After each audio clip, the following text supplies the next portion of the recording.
about to hit the gavel, but that's not necessary. Y'all quiet it down. Thank you so much for joining us this evening. Welcome to tonight's board meeting.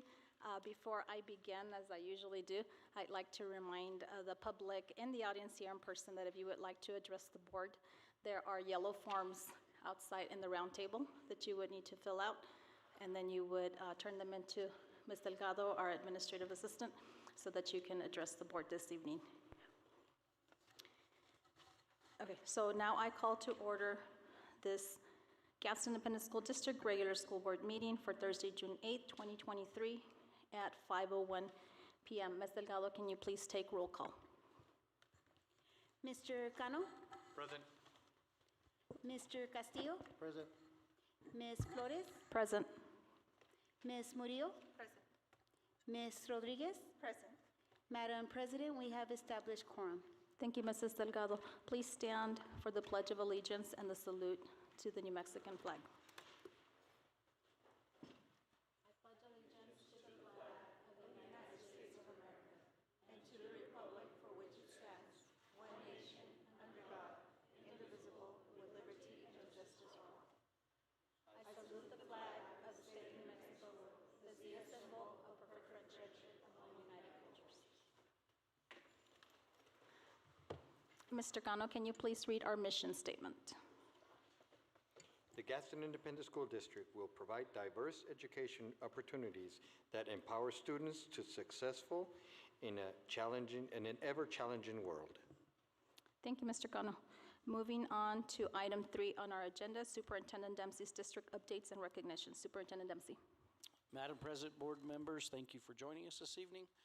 Our first item is a little bit of a review of the 22-23 school year. Mr. Carmona spent quite a bit of time putting together, I think we all know over the course of the year, a lot of video and pictures and things of that nature. And these are some of the, I guess I would call them big events or highlights. You'll see a couple pictures. I don't know if it's specifically highlighted, but we did our back to school supplies this year for all students in Gadsden, which we'll do again. We did the Olveus anti-bullying program. The broadband project was a significant project. POPS program, early out Wednesdays, coffee with a super, and we'll talk about that's not something new, but you'll get a little bit of information. Nifty Saturdays, new teacher induction program, Marzano High Reliability Schools, the Winter Festival, and then Teacher of the Year banquets in there. And so, Mr. Carmona, if you're ready to push play on a video, I can stop narrating now, even though you'll have to hear my voice in just a second.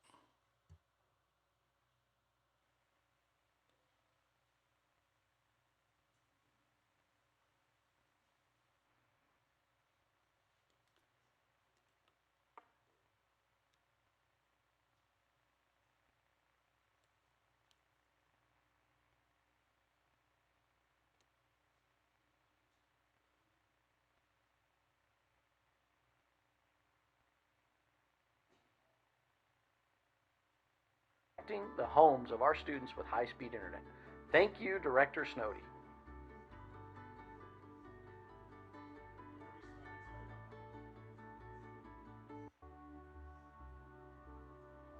Olveus anti-bullying program kickoff. Our students and staff begin the year with the launch of the Olveus anti-bullying program. Chico the Chihuahua joined us for assemblies, empowering us to reduce and prevent bullying in our schools.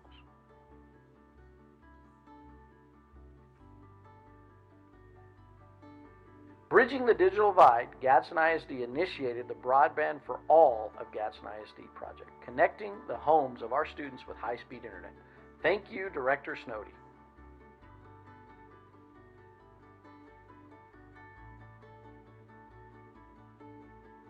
Parents on Patrol for Schools.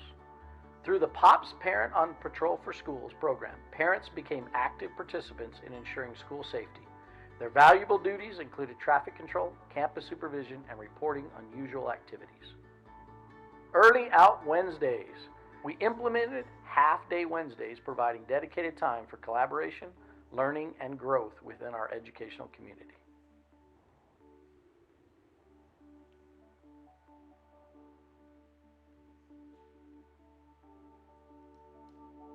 Coffee with the Superintendent.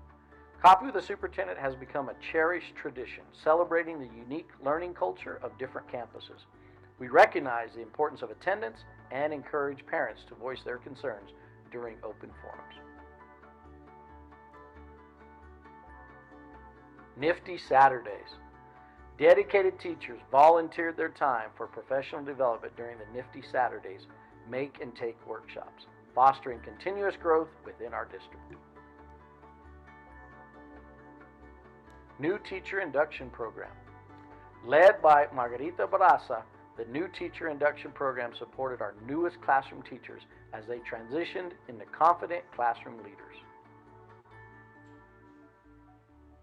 Marzano High Reliability Summit. Over 80 Gadsden ISD staff members immersed themselves in the Marzano High Reliability Summit, reinforcing the significance of research-based teaching strategies. Winter Festival. The Winter Festival showcased the incredible talents of our students, dancers, musicians, singers, and artists under the guidance of Mr. Bruce Beach.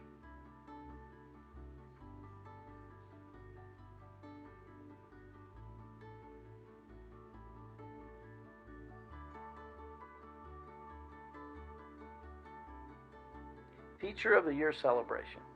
We celebrated our exceptional teachers with the Teacher of the Year celebration, honoring their profound impact on our students' lives. Each of the 25 teachers received tribute videos and musical performances in a memorable evening. These moments we shared are just a glimpse of the initiatives and events that shaped Gadsden ISD. We prioritize the academic, emotional, and future growth of our students and staff, and would like to thank you for being part of our journey towards excellence. Okay, thank you, Mr. Carmona. We appreciate everybody's work in that. We, you got to see some of our staff highlighted, and these are the type of things that we want to do in the future to help market the positive things occurring every day on our campuses and in our district. So, okay, our next item. This is the New Mexico School Boards Association, and we just recently, I have a whole statement here. Let's see if I, this past weekend, approximately 600 school board members and education leaders from across the state attended the New Mexico School Boards Association 2023 School Law Conference held in Albuquerque. The conference focused on the latest legal issues facing public education in New Mexico. The conference general and breakout sessions informed school board members and school administrators on many key topics, including school safety, new legislative initiatives, cyberbullying, social media, special education, procurement, and employee evaluations. NMSBA took the opportunity at the conference to present the 2022-23 Region Meeting Attendance Awards to 11 outstanding school boards that excelled in attendance and training in the fall 22 and spring 23 Region School Board meetings. Of the 89 school districts, 11 were represented, and I'm really proud to say that Gadsden ISD was one of those 11. And yeah.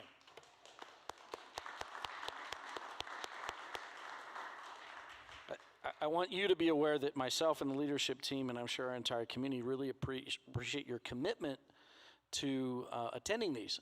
They're long sometimes. They're sometimes not as, this one, the weather was nice, but the one we do in February every year, most of us aren't too used to dealing with snow, and we get into Santa Fe, and that's a little bit of a challenge for us, but we find our way, and I think what I would emphasize there is a well-informed and trained board is a board that can make good decisions for our students. So thank you for your commitment and dedication to that. That's all I have, Ms. Flores. Would it be possible for Mr. Villalobos to take a picture? It's not that I'm being vain or anything, but just because when we attended the meeting, as that we were missing Ms. Murillo, she stepped out, and our colleague, and we're all part of this team. So I think we need a picture with all of us, right, Mr. Castillo? These are negative.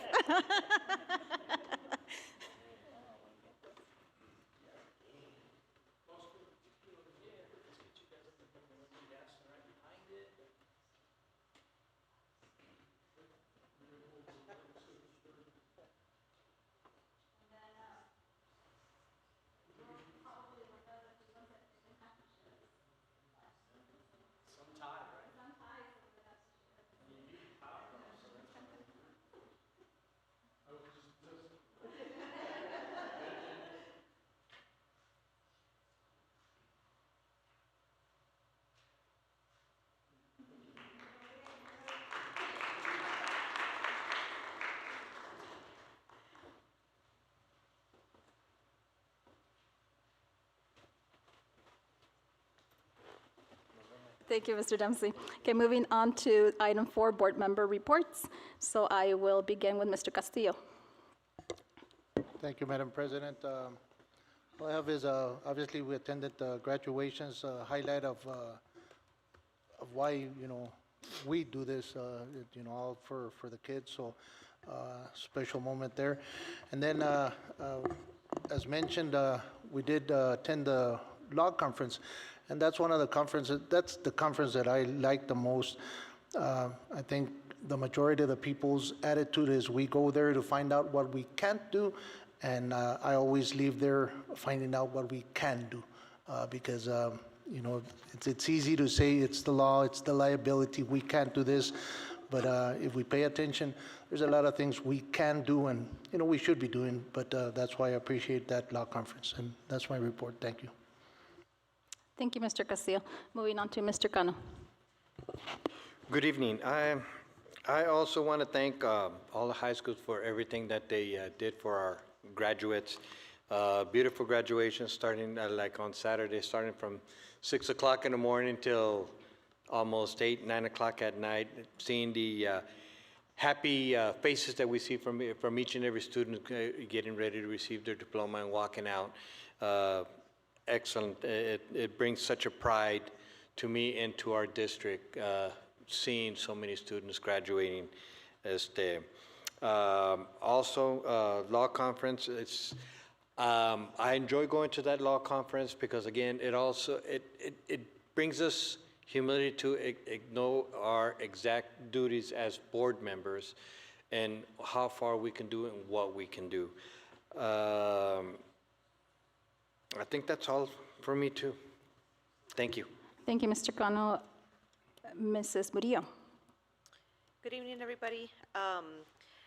Yes, I don't want to be repetitive, but one thing that I really like about not just the law conference, but all conferences, is that I have a lot of friends that belong to other boards, and the fact that we can not agree here in public in certain issues, I think is kind of like a reconnect among ourselves, and it's a little bit bonding and get to know each other in a different level, and I really appreciate that. And that we can remain professional, because then you get to see in some of those sessions, the people going against each other within the same group, and that's something that we don't do. So I really appreciate you guys. And then also, there will be a mass at St. John Paul II for graduates. So if you guys have those students that graduated, you get to wear your cap and gown, and then there will be a mass for them. So if you guys need a little bit more information, contact the parish. I think it's at the end of this month. Also, yes, the graduations, though, that is a highlight of the year, and it's really nice to see. We started actually on Friday with Alta Vista, and that's really neat to see. And myself and Ms. Rodriguez attended the DACC graduation, and so it was really nice to see the DACC graduation and then seeing the same students going as with their high school diploma with Alta Vista, so that was really neat as well.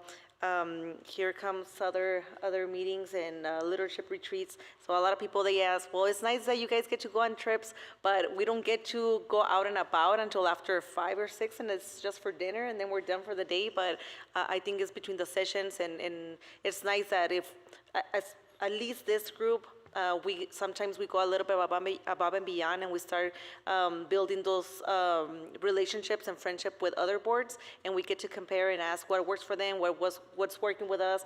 And so I think that's something that I'm working on, especially with Las Cruces, that I didn't know a lot of those board members, and I'm getting to talk to them more, and it's really nice to see that we get to have that relationship. And that is all for me. Thank you, Mrs. Murillo. Mrs. Rodriguez. Well, I think that what caught my attention here is the video that we just saw. Those are amongst the great things that are happening in the district. I really appreciate that video, because that way people can see there's many good things. And of course, there's still things that need to be changed, and we're, together we can work. I've always said we are a team, and as a team we can make a difference. So thank you for that.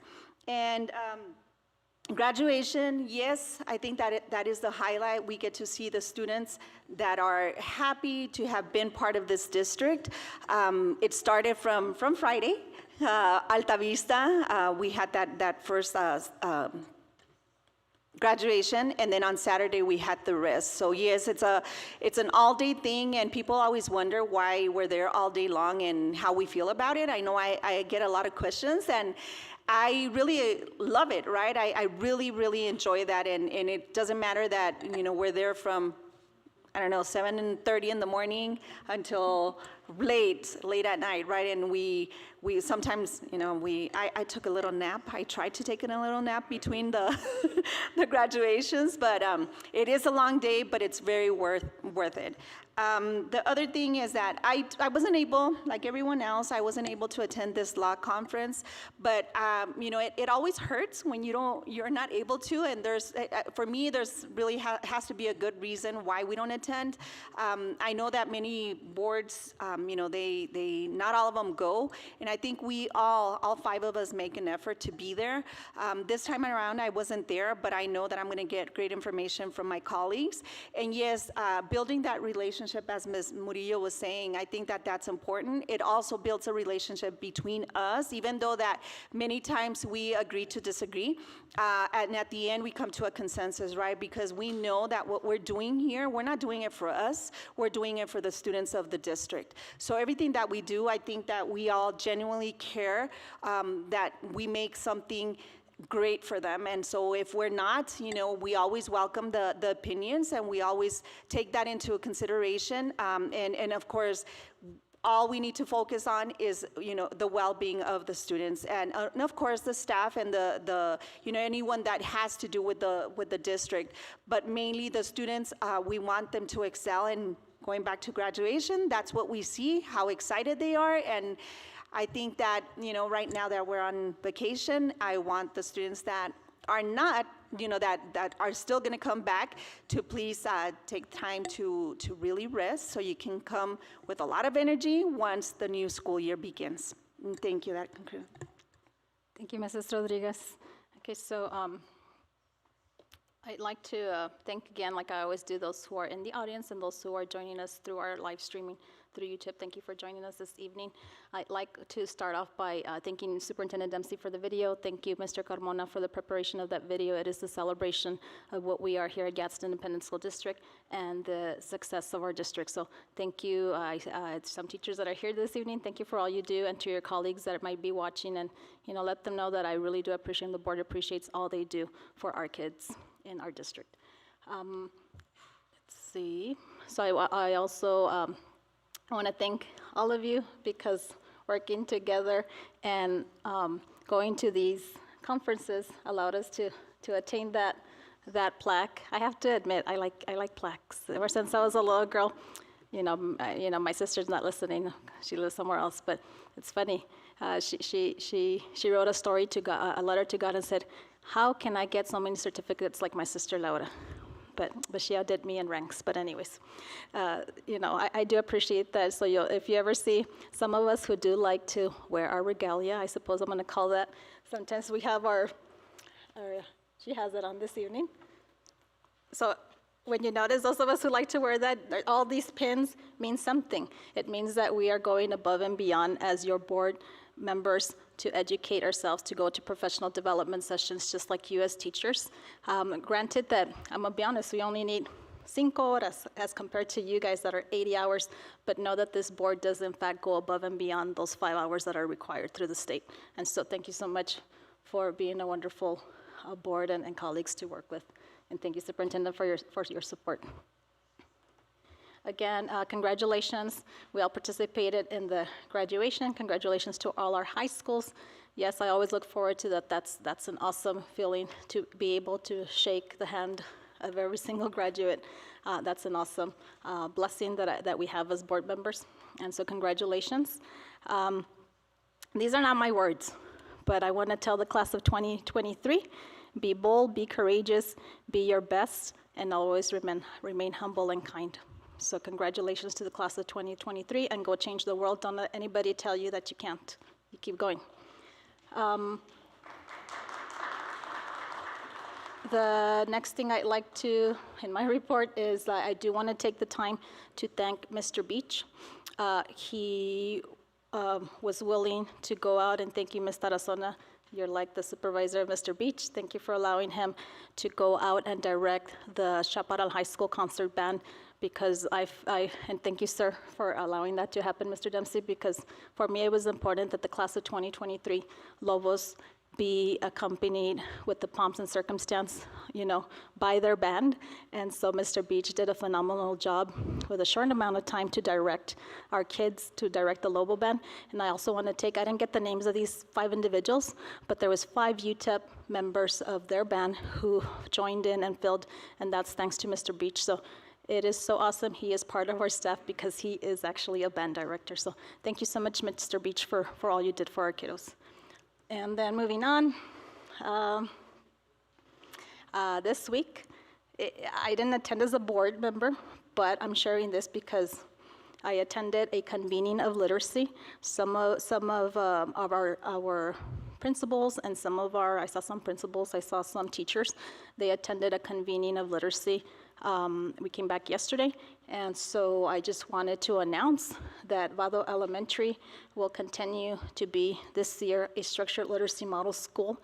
And on stage was Ms. Cheryl Coyle, who's the principal, Leanne Vasquez, who's the interventionist, I believe, Lilia Juarez, I'm not sure her grade level, but then Karen Buenfil, and then Sarah Lenz is actually the New Mexico PED coach that is assigned to that campus. I don't know if she's going to continue, but congratulations to that campus. It's awesome to see that we have a campus that's being looked at as a model school for structured literacy in our district. And then Loma Linda will continue. There's like different rankings or categories. Loma Linda will continue second year as a structured literacy support school. And congratulations to Mr. Cardona and his staff. And then also congratulations to Ms. Carnavali and her staff from Benino Elementary. They were selected as a new structured literacy support school. So I would encourage all those administrators who are here and that are watching online, and Mr. Dempsey and our Chief Academic Officer, wrong person, to encourage our campuses to apply, because it is an opportunity. I mean, the funding, the resources are provided.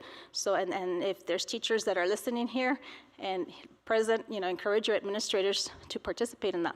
And I'm gonna dare say that the people that applied for these should be willing to lend a helping hand, not to fill out your whole application, but to be a guiding light, I suppose, to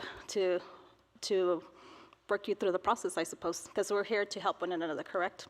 So congratulations to those schools. I'm almost done. Let's see. And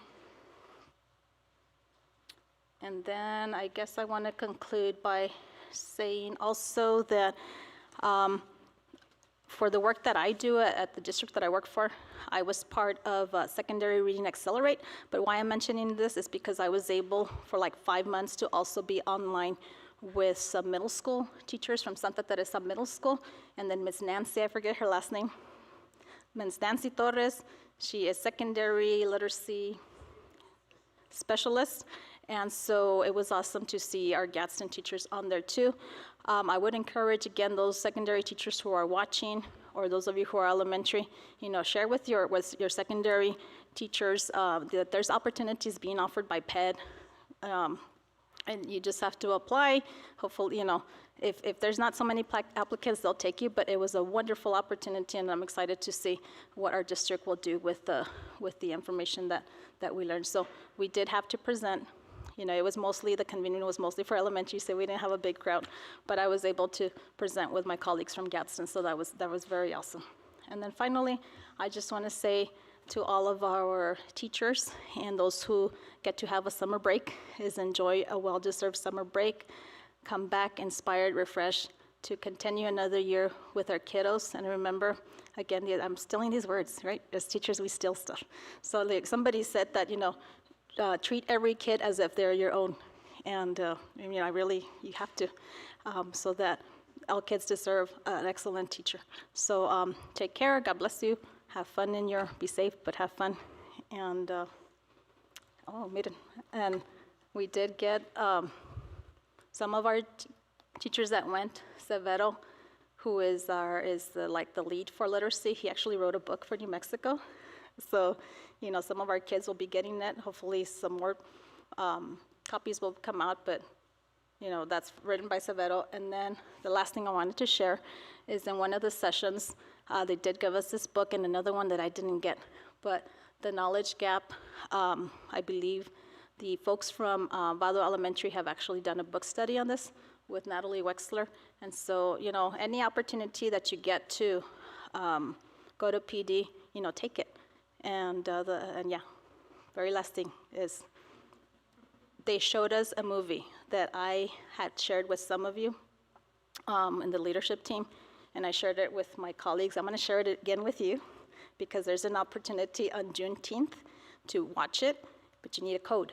So I will post it on my page. I will share it with you guys, and it's called A Right to Read, which is a right to read civil right.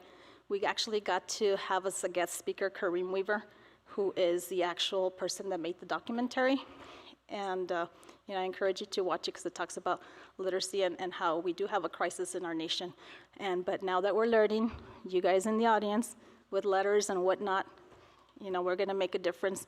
And there's hope, guys, because, yes, I don't need to tell you where we sit with NAEP scores, 4950. But guess what? Mississippi was at 4950, competing with us.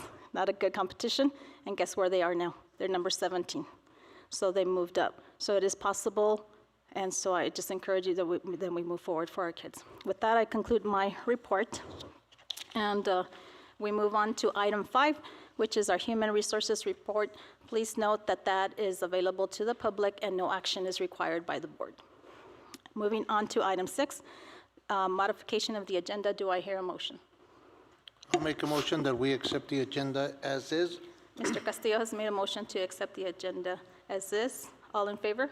Aye. Aye. All opposed? Motion passes. Moving on to item 7, regular school board minutes for May 25th, 2023. Madam President, I make a motion that we accept the regular school board meetings for May 25th, 2023. Mr. Hakano has made a motion to accept the minutes for May 25th, 2023. All in favor? Aye. Aye. All opposed? Motion passes. Moving on to item 8, our consent agenda.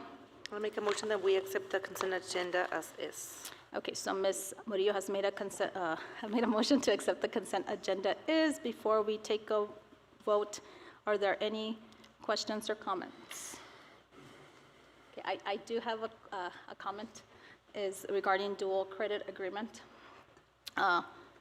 When we were approving the agenda, Mr. Dempsey and I wanted to share this in public, is that if you all agree, I want him to continue to be our voice with Dr. Torres, who's the president of DACC, to see if more opportunities can be offered, not only to Santa Teresa High School, but to Gadsden High School and to Chaparral High School. And then I'm not sure if, since Mr. Castillo and I are DACC advisory board members, would we be able to reach out to her too? Madam President, absolutely. Okay, and so if you want to reach out to her and maybe if you can make an arrangement, Mr. Dempsey, I'd be more than happy if Mr. Castillo would want to join us and maybe talking to her. Absolutely, I can arrange something. Because I think with your guidance, it's better than us going by ourselves. So with your guidance, I would appreciate that. And then I did also mention, that, to talk to her, see if the services can be extended. And then if you can just explain to the public, why it's important that we talk to her and why it's not being extended, I guess. Sure, absolutely, Madam President, board members. So what we have to understand about dual credit, in New Mexico as it got created, it originally became, the idea when it originally started was that there were open seats already funded at higher ed and that high school students could fall into them. And that worked for a couple of years, but I think parents have really realized the value in dual credit and the enrollment has jumped significantly. So now there's more there's more people that want to take dual credit than some of our higher ed classes can offer. So it becomes a funding mechanism or concern now.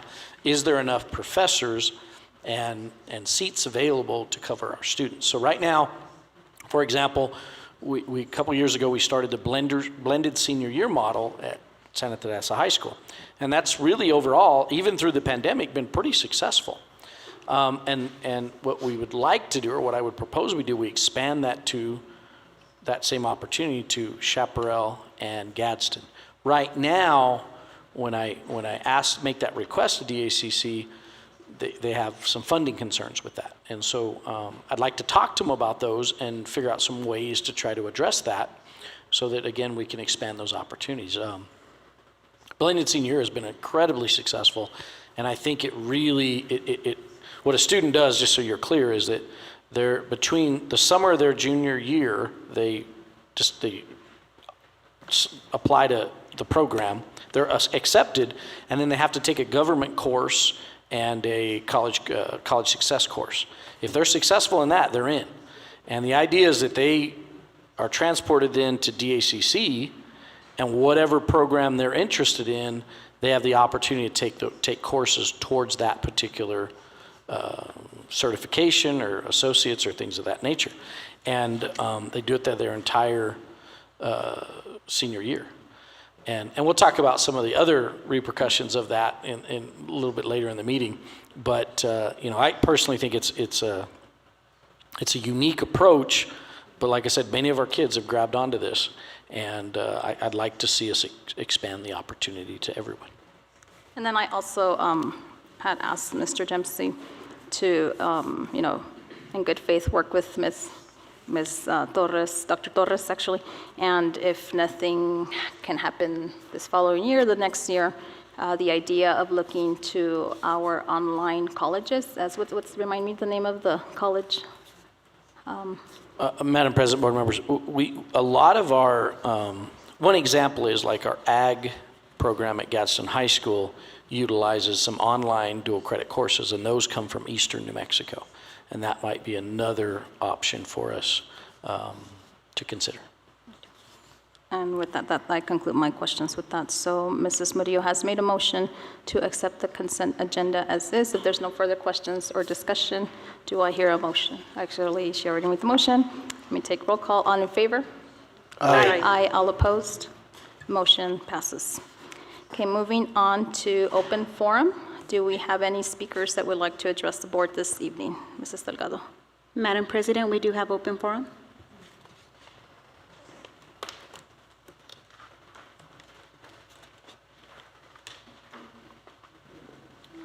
Thank you.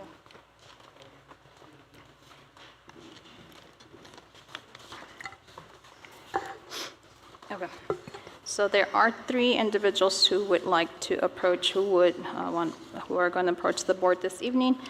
Before I begin and before I call you, I guess you're going to make sure that the mic, I would ask you, whoever comes up to address the board, to please, I want to speak because I'm always being told, talk loud and clearly, and then try to, get as close as possible to the microphone so that we can hear nicely.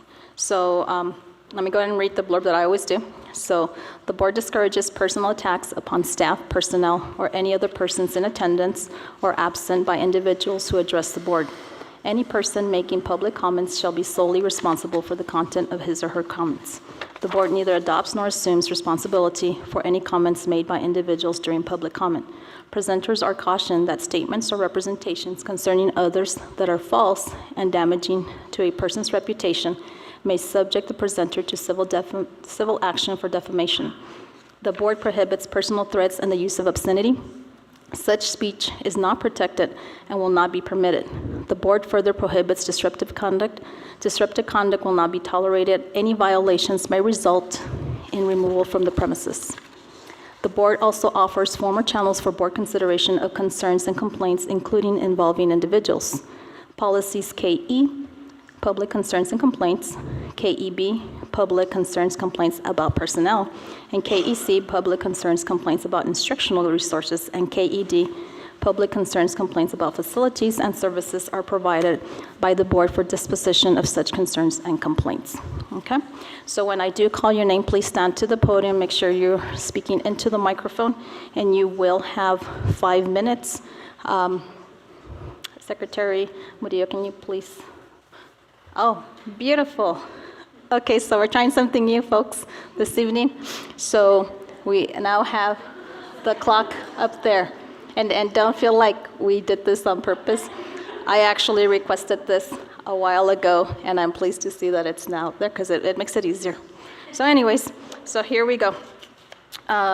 Ms. Frances Arocha, can you please step up to the podium, ma'am?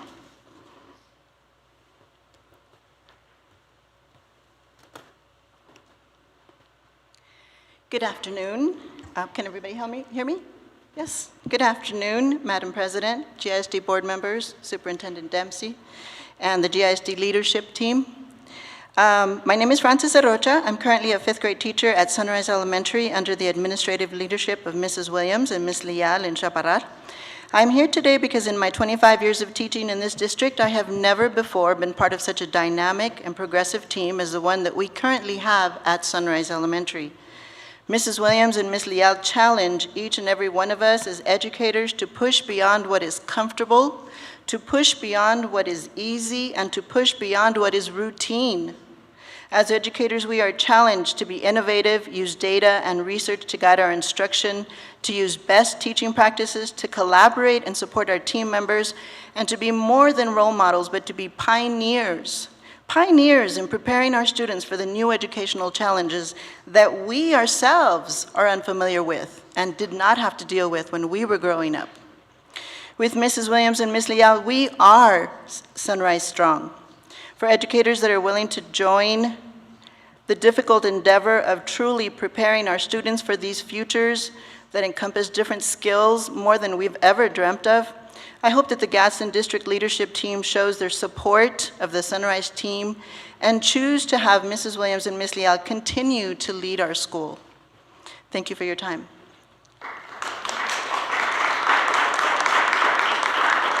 Thank you, Ms. Arocha. Our next speaker this evening is Joy Argumañez.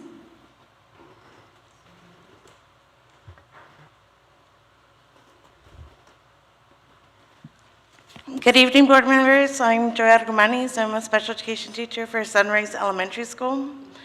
I'm here, we're here as a community to express our deep concern regarding the potential transfer of our principal, Ms. Williams, and assistant principal, Ms. Leal, from Sunrise Elementary. We firmly believe that their exceptional leadership, unwavering support, and transformative vision have been instrumental in fostering academic growth for our students and catalyzing the outstanding success we have achieved as a school community. We want for the board to know that our community and our parents are here at a place of love for the Chaparral community. Our parents have built relationships with our administrators and have shared tears through the trials and tribulations, whether through parenting, shared the joys of their child's achievements, and are trusted to provide what is best for their children.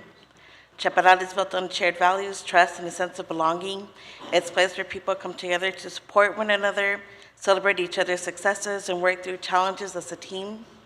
However, even the strongest of communities can be impacted by big changes, which can sometimes lead to negative repercussions. Big changes can be disruptive and cause people to feel uncertain about the future. Ms. Williams and Ms. Leal are what Sunrise needs to achieve such level of excellence, and we urge you to reconsider your decision and to take into account the concerns of those who will be affected by it. Thank you. Thank you, ma'am. And our final speaker for this evening is Josh McPherson.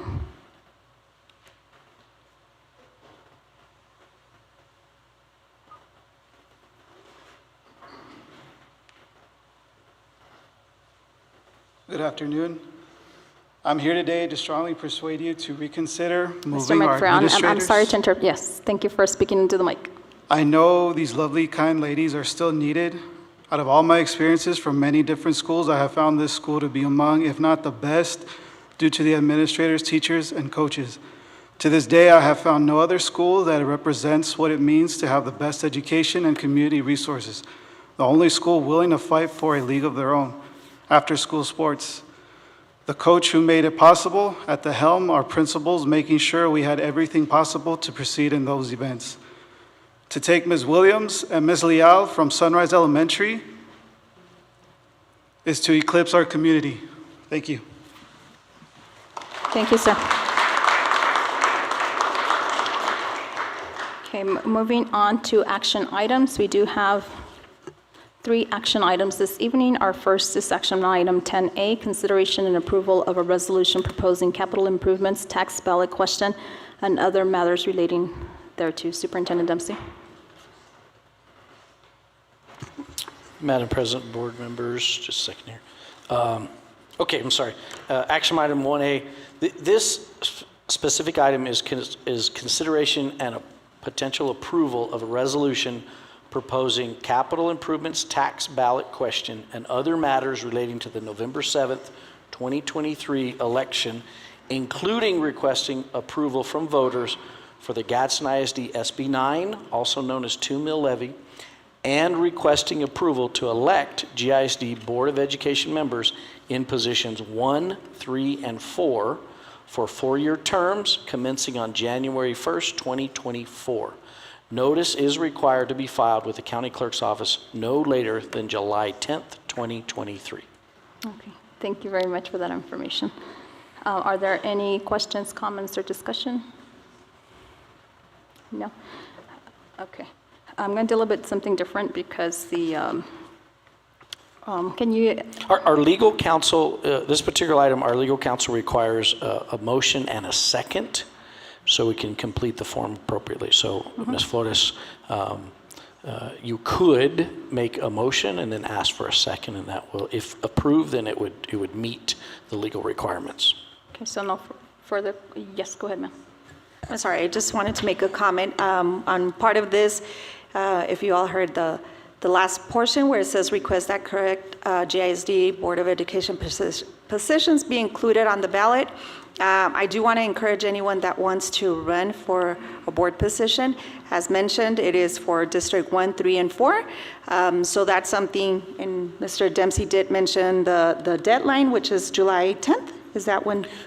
Madam President, for clarification, our resolution is due to the county clerk by July 10th. Declaration of candidacy, I believe, occurs in August. Okay. So yes, whoever wants to run needs to declare by that date. So please consider that. Okay, and then I just wanted to add that those 3 seats would be Mr. Castillo, Mr. Cano, and Ms. Rodriguez. And then Ms. Arlene and I will be up for re-election in 3 years, but just to inform the public, like Ms. Claudia said, Ms. Rodriguez said, should you be interested, you know, go submit your name for candidacy. And just make sure you get the date correctly by going to the county clerk's office, the Bureau of Elections at the Doña Ana Government Center, which is located at Las Cruces. Okay, so with that, if there's no further discussion, I am going to make a motion that we accept the consideration and approval of a resolution proposing the capital improvements, tax ballot questions, and other matters relating thereto. And I second. Seconded by Mrs. Murillo. And all in favor? Aye. Aye. Aye. All opposed? Motion carries. Just to make sure, are you allowed to make the motion? Okay, all right, Yes. cool then, yeah, all right. Yes. Okay. Moving on to action item 10B, transportation contract for school year 2023-24. Superintendent Dempsey. Madam President, board members, Ms. Cadena is going to help us with this item. Good evening, ma'am. Good afternoon, Madam President, board members, Superintendent Dempsey. I bring before you the 23-24 school year transportation contract for action and approval in the total amount of $7,046,008 to Boone Transportation. Any questions? Are there any questions, comments, discussion? Okay, I don't believe there are any. I do. Go ahead, ma'am. Sorry. I just noticed that on the contract, there was, it says the 180 days. So what happens, like currently we have the jump start, so where does that fall? That's a separate contract, Ms. Okay. Rodriguez. Okay, I just wasn't sure. Yes, ma'am. They're hired for, it's a different funding source as well, so it's a separate contract. Thank you. You're welcome. Okay, if there's any further discussion or questions, do I hear a motion? I'd like to make a motion to accept action item 10B, transportation contract for school year 2023-2024. Mrs. Rodriguez has made a motion to accept action item 10B. All in favor? Aye. All opposed? Motion passes. Moving on to our final action item for this evening, which is action item 10C, approval of the 2023-24 district operating budget in alignment with district strategic plan. Superintendent Dempsey.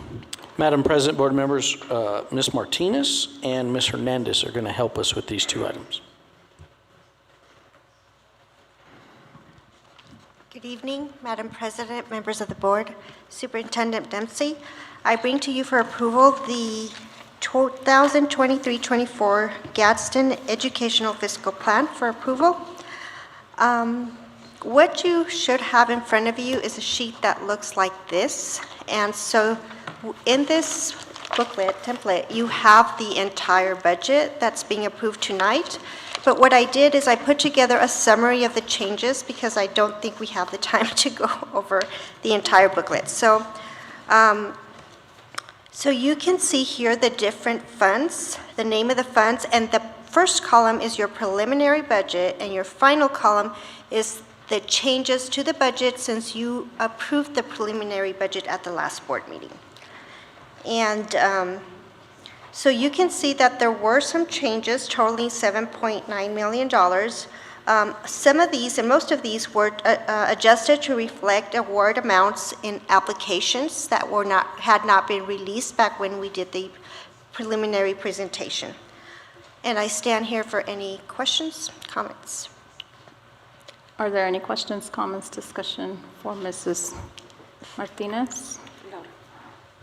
Mrs. Murillo? Okay. So just because we had a conversation about this before, so I just want to clarify, we are accepting, well, we're voting on the budget.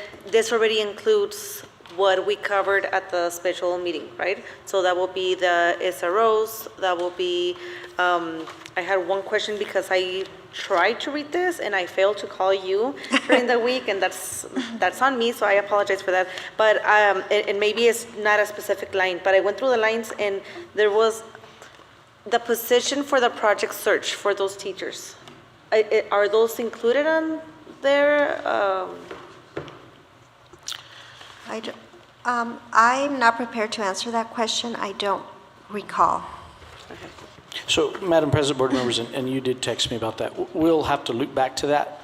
I don't recall if those made it through. So what happens is each department does a proposal, and then we prioritize those and try to make them work. And so I don't recall, I'm not 100% sure, but I don't think those two currently made it through.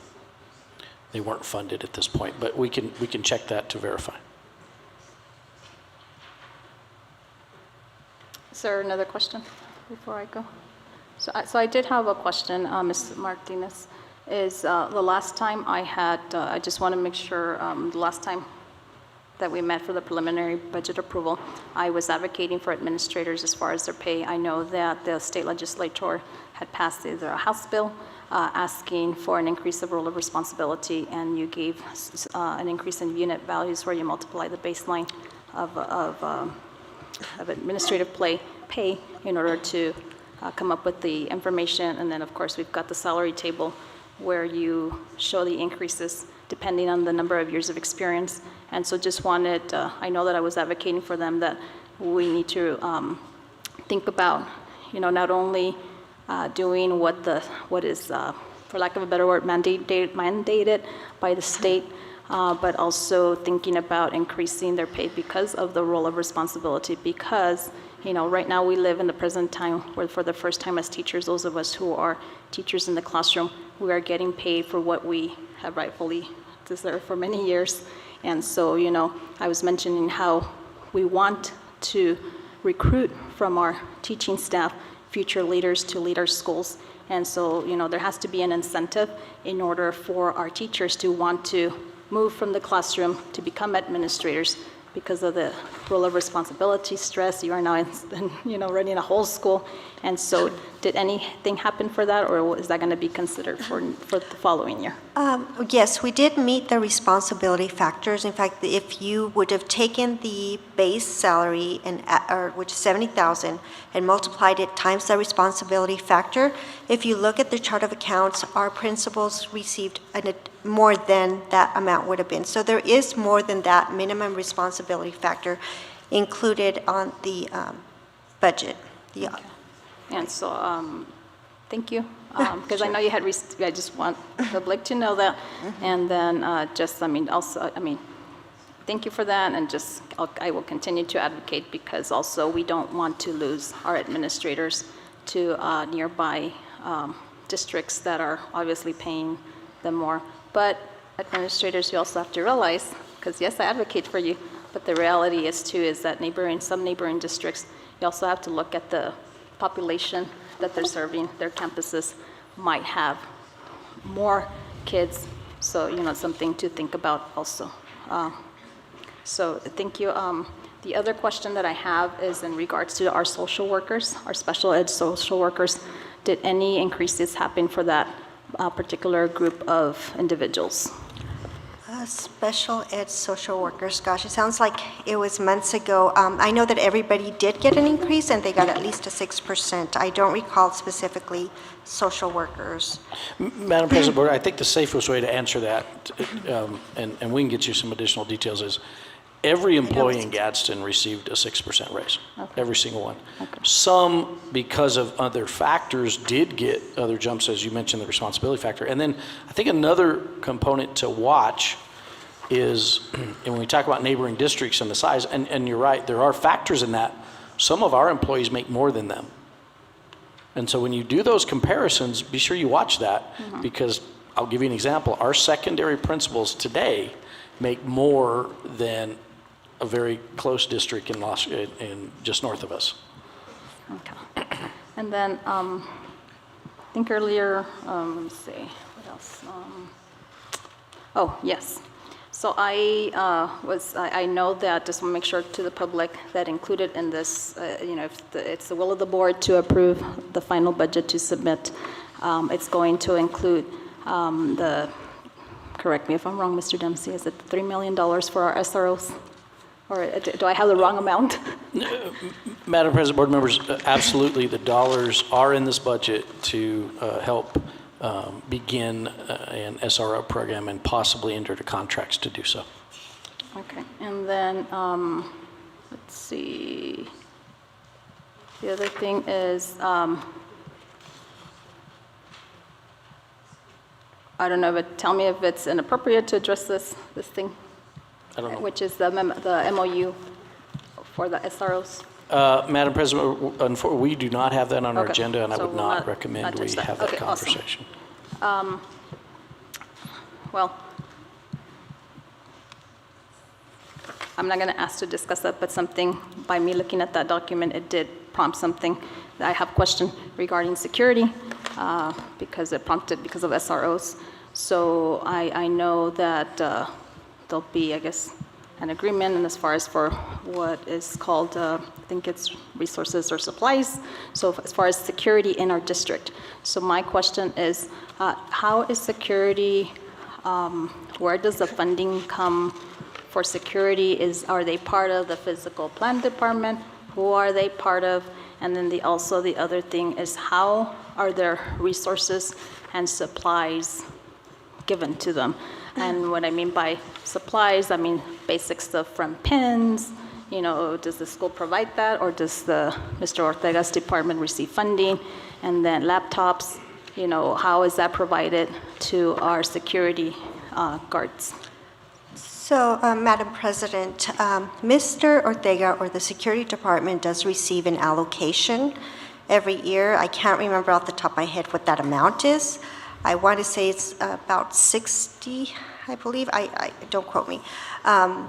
So that allocation is for the purpose of purchasing supplies, materials, moving vehicles.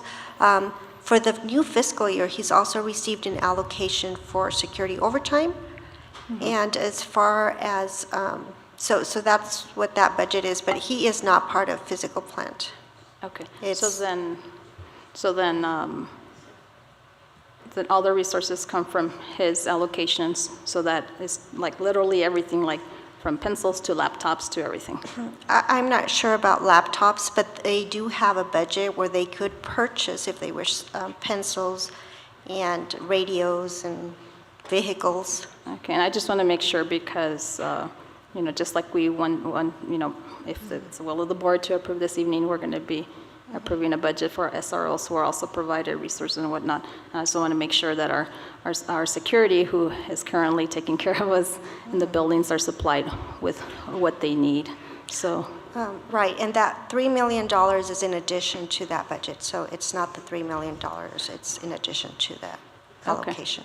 and then I believe my final question would be, and I think it was mentioned earlier, something about is project search in this budget? Just to make sure. I missed, if somebody asks, I am sorry, because I missed it. Madam President, board members, I don't recall, I remember that being part of the conversation. We're going to have to look back to see if that FTE was funded. I do not believe it was at this point.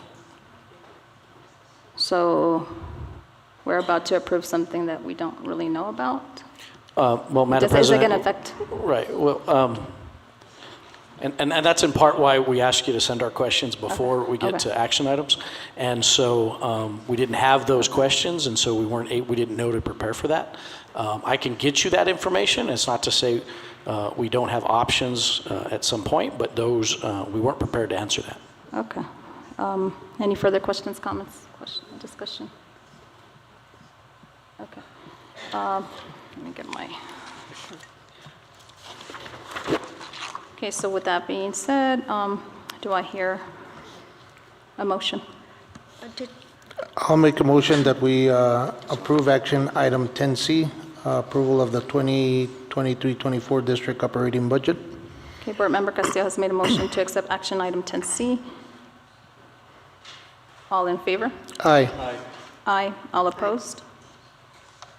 Motion passes. Thank you for all your work, Ms. Martinez. Okay, moving on to discussion items. Our first one is 11A, proposed work session date. Superintendent Dempsey. Okay, Madam President, board members, I know we had talked about doing a possible work session or retreat. I wanted to take the opportunity to have the board have that conversation. I'd like to, as we begin, the reason why July seems like a good time, that was right prior to the beginning of the school year. We can all get our priorities out there and aligned and then start working towards those. So some options to consider, and it's not that we have to make this decision tonight, but we could, and we could pick a Thursday. I randomly selected July 27th. And that would be just an evening or afternoon here at GAC that we get together. There would be, either way, there will be some kind of pre-work where we gather information from each other, what each of your priorities are. You could have an opportunity to review what each department feels like they're going to work to accomplish, and you can see those things. And that might give you some ideas. Or what we'd like to have from the board for our leadership team is some details of how you would like to see things accomplished so that we do those in a manner that supports where you feel like we're going. Another option is to select a Saturday. I randomly selected July 22nd. We could do that here, or at one point there was a conversation about a possible retreat. And so we could schedule a retreat where the board, it's still an open meeting, but we go, we did this once before, I believe in Ruidoso, where we spent a little bit of time just working together. And again, this would be the board and the leadership team to align our priorities. And then there is another option, and I would float this to you. We are all scheduled to attend the New Mexico School Boards Association Leadership Conference. It begins, travel day is usually July 13th. And the conference in Cloudcroft is the 14th and 15th. That's a Friday, Saturday. I wonder if we don't maybe go up a day early or something of that nature and spend a little time. I think about a half day is what we might need. And again, I could get you some pre-work so that we all get a lot of information done prior to actually attending, and then we spend a little bit of time in the details, because I think that's the part that's really important to me, is getting each of you information as to where you feel like, or where we feel like our departments are headed, and the big items that need to be taken care of, and then you provide us maybe some details in those, and then there possibly, there definitely could be some items that we didn't see coming, and we don't want to miss those. So if you have additional items, we maybe start to build towards an action plan to address them. What do y'all think? I guess look at your calendars. What would be best? I actually will comment that if when we do the leadership conference, I'm gonna be honest, is that I can do Saturday, I guess after that day of the leadership conference, which would be 13th or the 15th, like after we get out. But before, no, because I begin work on the 10th. Okay. And then I just wanted to, yeah, so I can't. So that, Madam President, Board, that's an option, as opposed to going early, we stay a little late, which I think that's what we did the last time in Ruidoso, and spend that afternoon. We usually get out about noon, maybe we grab lunch, spend a few hours that afternoon, and I could arrange that if that's the will of the board. What do y'all think? I would like that Thursday, July 27th, does not work for me. Okay. So I think that since we're already heading over there, that would be a great option. Mrs. Flores, just to let you know, the next board meeting that we have is July 20th, so we do have to come up with a decision soon, and I know it's a discussion item, but I like the 13th, the 15th is my son's birthday, so. Oh, okay. So Saturday, I will not be able to stay with you guys, but, I mean, I know you start work early, but. How about does Saturday the 22nd work for all of you?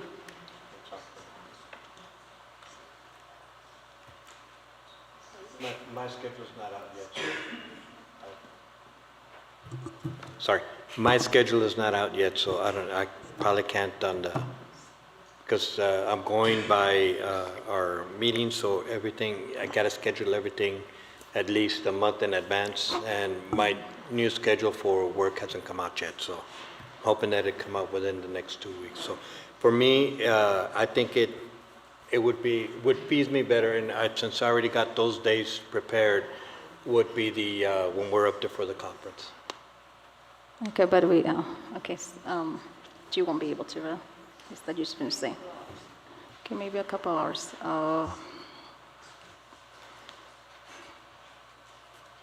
Is there another Saturday? Or do you, okay, oh yeah, that's the only three. Well, so what are you guys thinking? So really, Ms. Maria, I just need a day. I'll punch it in here and I'll make it work. I just need a day.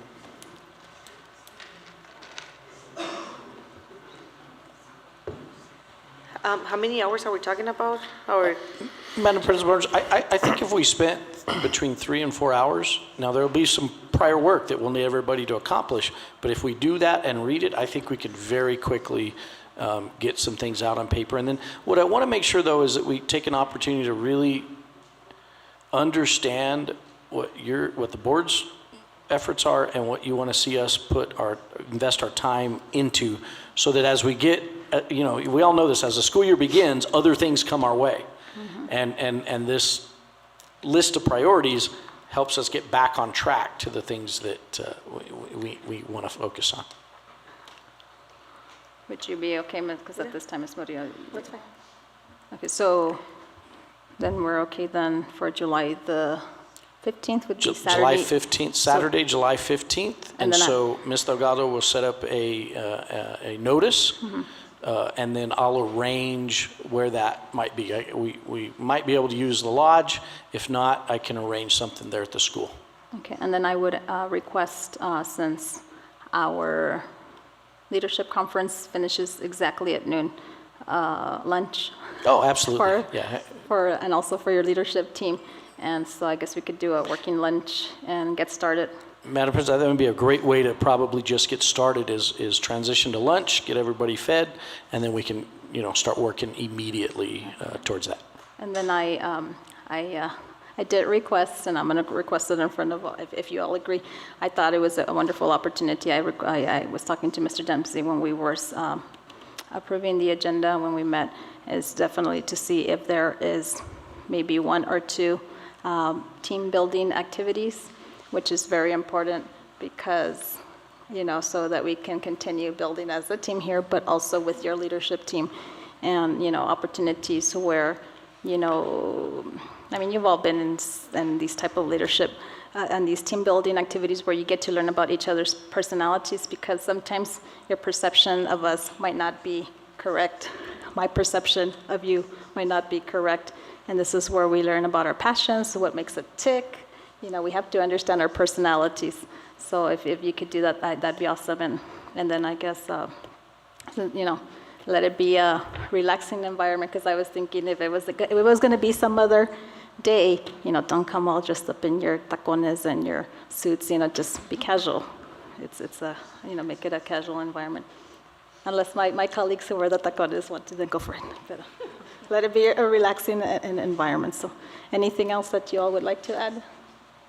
Okay, so then I believe we are agreeing that we will have a work session retreat in following the New Mexico School Board Leadership Conference in Cowcroft, and Mr. Dempsey will make arrangements for lunch, and Ms. Mary Lou will help the system to get us a place where we can meet. Thank you, Ms. Murillo, for being flexible. Okay. Any other further discussion? Okay, thank you. Okay, moving on to discussion item 11B, class ranking, GISD policy IKC, Superintendent Dempsey. Madam President, board members, Mr. Morgan is going to help me with this. I want to get started, though. I want to introduce this item a little bit.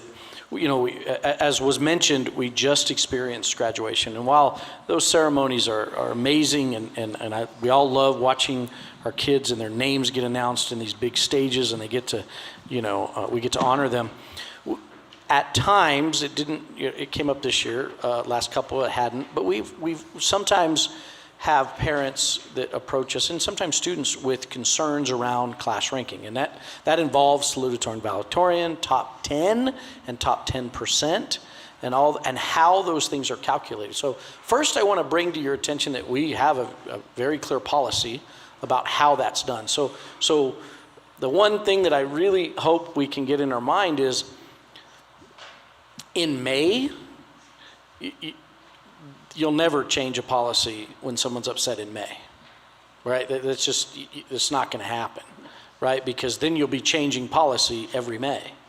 And here's the other thing to understand about, let's just use top 10 as an example. No matter how you do this, there'll always be a number 11, right? And so number 11 is not going to be happy. Salutatorian and valedictorian, number 3 is not really going to be too happy. There'll always be a number 3.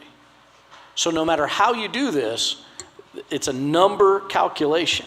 Now, part of this, and we talked about this earlier, involves dual credit. And I want to make sure we all understand that currently by policy, we add weighting to our advanced placement courses and our dual credit classes.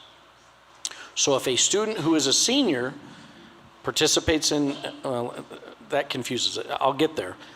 They choose to take an AP course at their high school, that credit will be weighted. If their friend chooses to not take an AP course, there is a chance, based on calculations, the friend may be ahead right now, but when the final grades come out, the other person jumped ahead. Dual credit and blended senior year. Blended senior year adds a little bit of complication to it because those students are off at DACC, some at NMSU, taking classes. They do not have access to our grading system. So in January of Ms. Morillo and I, let me give you an example. Ms. Morillo and I could be seniors, and Ms. Morillo chooses to participate in the blended senior year model. I do not. And right now, I'm number 2 in my class. She's number 3. The grades for dual credit for the for the spring semester will not be included until close to the very last week of school.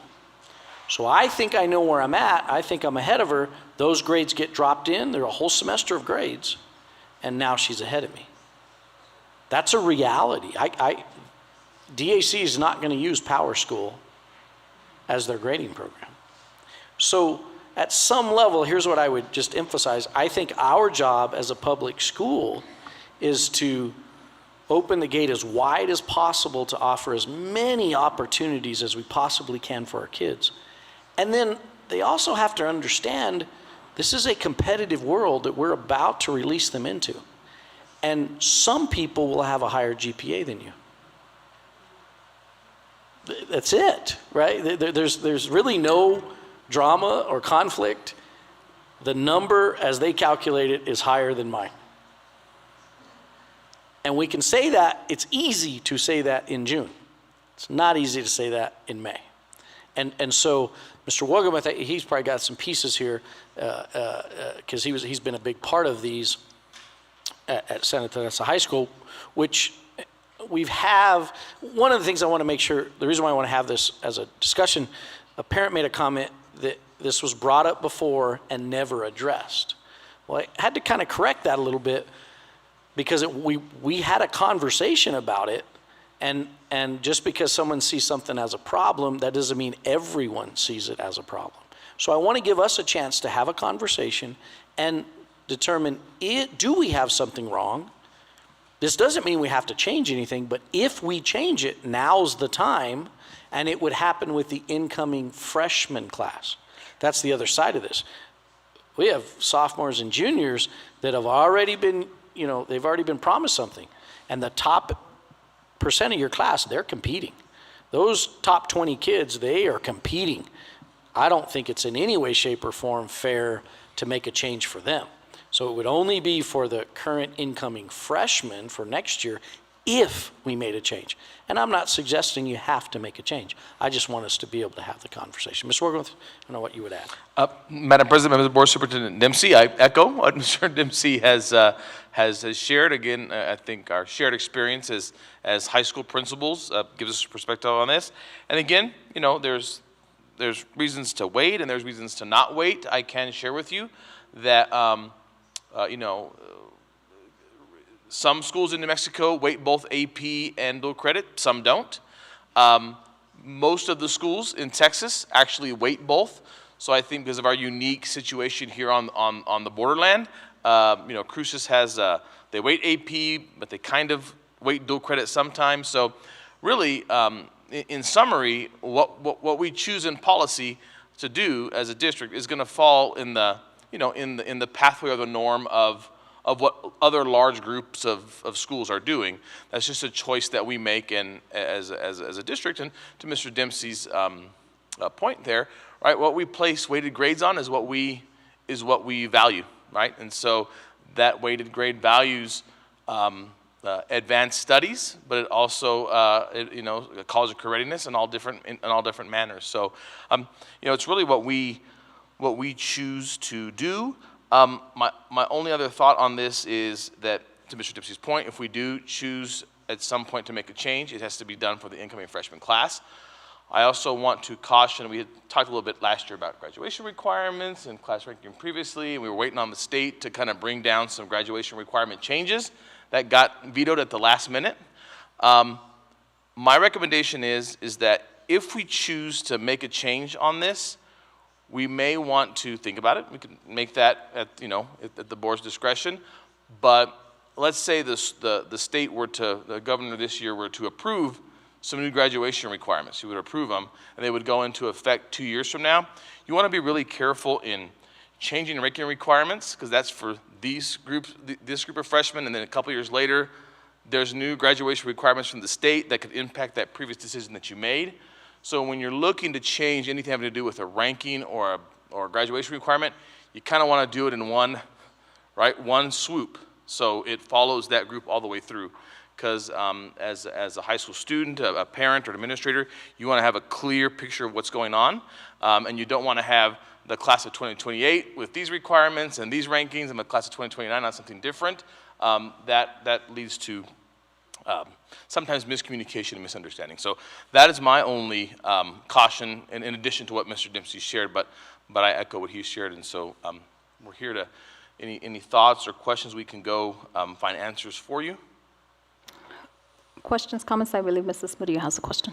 So more like clarification. So I think, yes, consistency definitely is something that we need to have. Another thing is education, educating our parents, because myself, my son is taking, he's in the blended senior year. I have no idea still, like I'm asking him questions, he has no idea. So I feel like as a parent, I should know what he's doing or how he's doing things, and yet I don't know. So I think even a meeting before they join the blended year, there was a meeting, but it was more the process of how to register, but there wasn't like in depth of this is what's gonna happen. So I wish there can be like a little bit more of a conversation between the parents and the administration. Another thing, and I'm not familiar with this, so correct me if I'm wrong, but what I'm hearing is, from parents, is if you're in blended senior year, I can take yoga class, Zumba class, jazz, and all this, but at the high school level, you can take pre-calculus, AP, like all these AP courses that are, harder, but then this will weight more than this. For me, this is just my opinion, it's cheating the system, because I feel that high schoolers are working harder, but then you have this other kids that are in the blended year that are taking this, let's call it easy courses, right? And they're overseeing this. So that's one question first, so please correct me. Madam President, members of the Board, Superintendent Dempsey, I don't have the list of dual credit approved courses in front of me.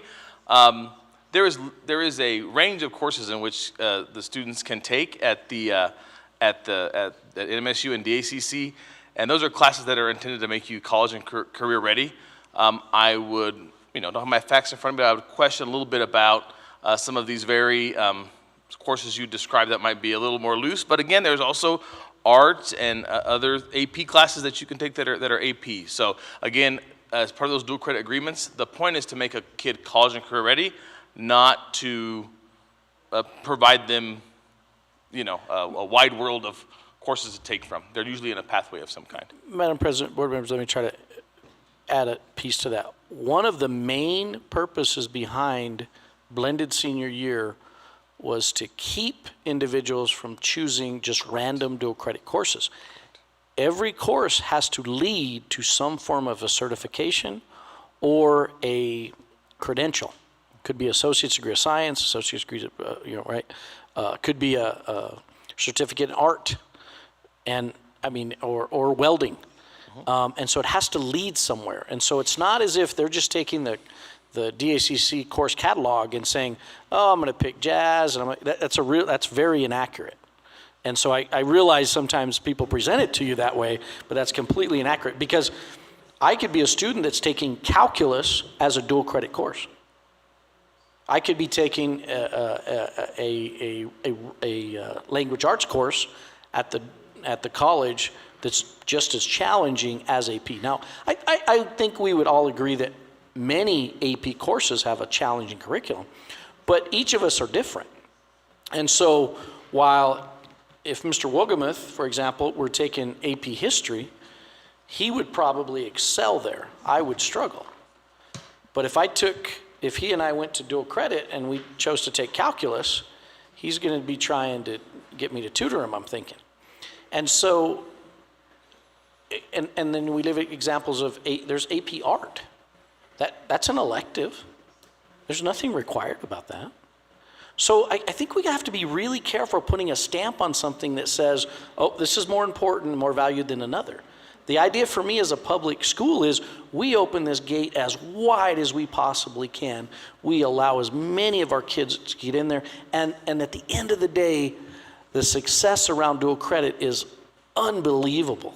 And if we could get our legislators to understand, if they want to make an investment and get a yield on their investment, dual credit's the answer. It's been the answer for a decade. They struggle a little bit because they say, well, we're funding the public school and we're funding the college. Well, that's why it's called dual credit. You're getting the high school credit and the college credit at the same time.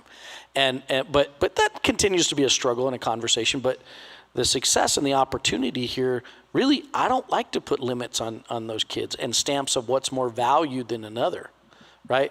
We might have a famous artist come out of this, and they started with an art class. Isn't that as valuable as calculus? So you never know what seeds you plant. I don't think we should be in the business of that. And another question, does it affect a student to be top 10%, top 10, if, let's say, 10 students do not meet the requirements for graduation? Madam President, members of the board, Superintendent Dempsey, I believe I understand your question, right? How is the graduation cohort calculated? The graduation cohort is calculated only on who has met the graduation requirements. So you may have 300 seniors. There might be, at the end of their junior year when they got their rank, there might have been 300 juniors at the end of that year.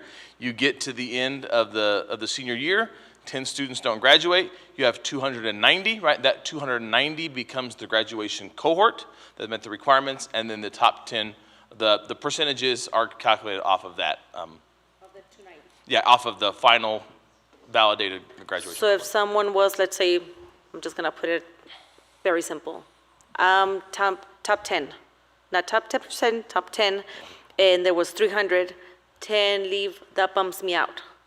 Madam President, Member of the Board, Superintendent Dempsey, that's only going to affect the top 10%, right? There's always a fixed number of 10, but when you're talking about a top 10%, that'll fluctuate based on the size of the class.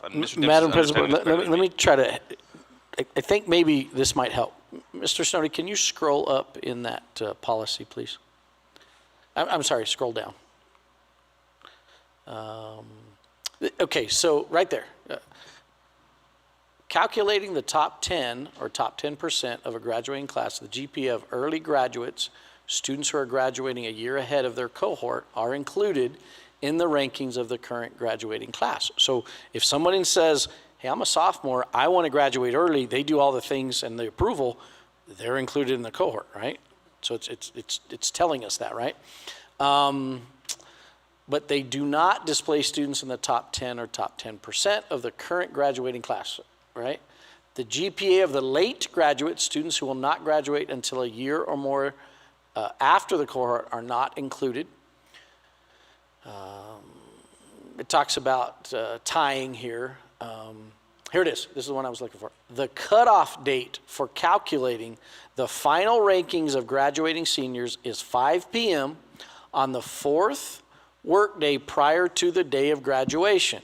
For example, if graduation is on Saturday, the cutoff date for calculating the final rankings is Tuesday at 5 p.m. So whatever your cohort is at that time, that's how the top 10 and top 10% get configured. Now, it happens every year because you have math people in the audience and they start doing the math. Like, I saw this many students cross the stage and these numbers aren't right. So let me explain to you. Once in a while, and this comes down to teachers, you'll have a student that makes the final cut after that deadline. Teacher says he did this paper, he passed, I'm giving him a passing grade. He's now earned his graduation requirements Friday before graduation. We're going to let that young person walk, but they're not going to be included in those calculations, right? So we don't want to take the opportunity for them to participate in the ceremony, but we can't change what we already announced. Because what happens is we calculate and the top 10, and then we tell them. Well, if that new person jumps in and it changes the number, we can't now untell them. So that deadline is very important. I'm sorry, I guess you look like you have a question. Go ahead, ma'am. I'm just very confused. Because now the question here would be if a student, or example, if students are graduating a year ahead of their cohort. So that means if the student is graduating early, they do qualify to be part of it or not, to be ranked. So this is saying that they cannot be ranked? Madam President, members of the Board, Superintendent Dempsey, they are ranked, okay, but their ranking cannot displace somebody out of the top 10% or the top 10. Does that make sense? as an early graduate. They can't displace them out of those seniors out of those categories, but they are ranked. Would they be tied then? Is there a possible, so like say I'm the early graduate Right. and I'm not just going to displace number one here. Right, all right. And so, but say that I happen to come and we're like right there. I'm not going to displace her, but am I going to also be considered valedictorian or Madam not? President, members of the board, Is there a Superintendent tie? Dempsey, this is a policy that we revised a few years ago. I think that could use maybe some additional clarity on what that word displace means, so it's not up to interpretation. So I think that's an important note. And my time as principal, right? My time as principal doesn't mean it won't happen, right? My time as a campus principal, the students that were early grads, they typically they all fell out of the out of that top 10% and top 10. So it was not a pressing issue, but I understand that could use some clarity, and we'll look into that. And Madam President, what I would add is there's 100 scenarios. And so you just think about this for a second, and you think how complicated it is. And so if you'll recall back the last week of May, we had, I think, some things going on, and I made a comment. Please be careful, just be thoughtful about our secondary administrators right now, because there is a tremendous, 5 o'clock that day, they're running numbers. They want to know who it is. They're double checking because they don't want to make an announcement and then be wrong, right? And so it takes a tremendous amount of work. And if you've never been a secondary principal, you do not understand the kind of pressure that it is to accomplish this, get it right. And then, again, there's always a number 11. No matter how we do this, there's a number 11. And number 11 usually isn't happy. Okay, so I'm a senior. I'm in the top 10%. Does it affect me if, at the beginning of the senior year, right? I already know, that I'm top 10%. If towards the end, there's people that are not graduating because they're not going to graduate because they did not meet the requirements. Does that affect me in this category? Well, and Mr. Morgan, correct me if I'm wrong, but your cohort is established. The total number of kids that are going to participate and be calculated is determined on Tuesday at 5 o'clock in that example. Graduation Saturday, Tuesday, give me all the kids that are graduating. That's my cohort. Okay. So Monday, there's 300. Tuesday, there's just 270. Then yes, that will affect me. Yes, and so absolutely, and you see why individuals kind of think they have information, and I would be careful with that, right? Because we're not announcing anything official, right? But they think I'm number 7, I'm number 8, and then dual credit gets dropped in, blended senior year gets dropped in. I don't know what everybody took in the class, and now I'm number 13. Well, I feel like, gosh, in December I was number 8. Yeah, but not all the factors were there yet. My turn, Mr. W. Yes, ma'am. Okay. So, this just correct me if I'm wrong, but it seems that Santa Teresa High School is the high school that I'm going to say always, but has had these concerns. Is it because of the blended year? Is that a factor? Because there was one year where we had a similar situation. This year, same thing. Madam President, Board members, I think there's some truth to. I think there's some truth to that statement in that blended senior year drops a large amount of grades in. It's a semester of grades, and so it drops in late, and I have found no solution to that, and so. It could be that, and here earlier we were talking about expanding it. So, do I want to take a great opportunity? Years ago, New Mexico State and UNM offered scholarships to salutatorian and valedictorian. Today, that's another thing to remember. You could be a salutatorian and not qualify for their scholarship, right? It's based on SAT score. At the end of the day, it's GPA and SAT scores. So at the end of the day, you could be the number one in your class and not qualify still for their scholarship. And so those days of some scholarship recognition, they don't exist anymore. And so that's part of the reason why some high schools have moved away from salutatorian and valedictorian. Now, as I watched our ceremonies, this is Travis Dempsey. What I watched was what I would consider a very traditional ceremony. And I can't describe them the best word I can come up with is they were beautiful. So I don't know, that's where I really need your guidance is, are we at a point in our communities to make a change from that traditional? I don't know. When we exchanged those robes, those white robes, that was part of the top 10, get a white robe, right? That looked pretty important to me. And the one that sticks out most to me is Chaparral High School. When those students got their robes, for some reason, I don't know, maybe I was paying better attention, I'm not sure, they were adamant about getting that white robe. I remember, maybe 2 students didn't have their black robe, and they were negotiating how to get that white robe that night. And they got it, by the way. But it was very important. If we make changes, we could be changing that. And I don't know if we want to.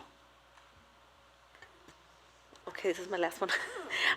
Then I think I'm going to encourage the public, parents, administrators to reach out to us and let us know what they think, because I wouldn't like to make a decision based on what we want when I like competition, but that's just me. And I would say that maybe, yes, reach out to us, reach out to Mr. Dempsey. Could there be a survey? And granted that not everybody's going to respond to the survey, but just to get a feel for what the community is thinking, because I would agree with Board Member Murillo. I would hate to make a decision based on what I'm feeling, because I don't think, my opinion solely, I don't think our community is ready for summa cum laude, or, they still want their valedictorian and salutatorian. And so I would say, let's ask the community. I'd be very interested to see what the response is, but always, always, always remember that it's not that we're doing something to our kids, and I would want the feedback of our student population. Madam President, I'll work with Mr. Dempsey on how to figure out the best way to get information from the stakeholders. We'll have to talk about what the best way to do that is. Okay. My other comment is I am going to agree with Board Member Murillo that, in my opinion, it is very important to educate our parents and our students, and not educate them just a one-time shot. I mean, I envision, you guys handle it the way you want to. I'm just, as a parent, it would be appreciated on my behalf that, when my child enrolls at Chaparral High School, Santa Teresa High School, wherever it would be, Gadsden High School, any of our high schools, that we are educating our parents and our students. That we have a system in place where we honor our valedictorians and salutatorians, and then every high school has their culture of how they do things, whether it's the white robes or the whatever color robes, I don't remember right now, but that's an incentive, for lack of a better word, to educate our kids, and that it be a constant reminder every single year, not to take it for granted, because, my child too, he's a teenager, doesn't tell me everything. And of course, it's my responsibility to also seek that information. So parents, make sure you're, if the district chooses to go that route, or we're gonna start educating everybody, is you also have to take the responsibility of making an effort to show up to these informational sessions or record it for them, so that there's absolutely no excuse that you're not being educated, so that everybody knows what is going to happen. And I know that you would disagree with me, Ms. Woody, or not, but you know what? I shared a story earlier. People's success looks different.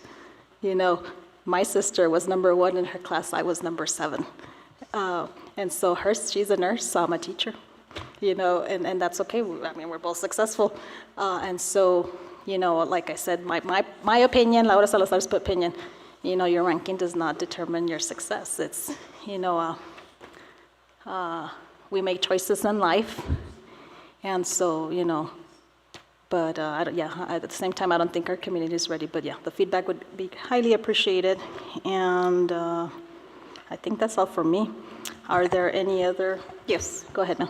Madam President, I just wanted to add, I totally agree that there needs to be some, creating that awareness between parents, the students, knowing what's expected and what you need to do in order to get that ranking. But I also would like, I think what you were stating, the last point of, it really doesn't define the student, right? So I think that we also need to educate on that, on how important it is to know that, the ranking is really not gonna make you a different person. And so that is extremely important in my eyes, that people understand, we need to, yes, there needs to be something that motivates and pushes you to become a better person and a better student, but it doesn't necessarily have to be the ranking. So at one point, we do probably need to start learning and weaning out of that. It is beautiful, it is important, and it is nice to hear the valedictorian and the salutatorian, but your efforts, continue in life. So I think upon educating, add that as well. I would appreciate it. And I guess I would add one more thing to that, is that I think we also, as parents, it would be awesome if as a district, you all take the lead in educating us as parents that it is okay that our children don't attend the university or community college, because you can go military, you can enter the workforce, but what we promise you is that your child will be graduating from the Gadsden Independent School District prepared for life. And so we need to start educating, because I am one too that I'm like, I had to swallow it, and I know I'm guilty of saying you will go to college, and now I have to change my mind and say you will do what makes you happy. So it's part of educating parents, ourselves as parents or guardians. And so with that, any further questions? Madam President, Mr. Castillo. just my 2 cents. Numbers don't lie, right? So the reason I'm saying that is there's a calculation on how they end up where they end up. Numbers don't lie. I can only assume being in the top 10% feels good, but numbers don't lie. If you started with a cohort of 300 and you were number 30 and you knew you were in the top 10%, and then 10 drop, it's 29, so guess what? 30 doesn't cut it, right? Numbers don't lie. If you're a parent of a top 10% kid, you feel proud, it's a feeling. Numbers don't lie. And we're always gonna have issues with numbers, right? Numbers don't lie. Those that are saying, this person took college jazz, what if this kid is studying to be a music teacher? Does that make college jazz any less valuable, right? If the kid is trying to be a scientist, they're taking calculus, physics, does that make college yoga for a PE teacher any less? Numbers don't lie. Just understand that. And then at the end of the day, that's what we're gonna go by. That's where we have to stand by. Again, my grades were where I thought they needed to be. I wasn't in top 10%. It doesn't, whatever. But numbers don't lie, right?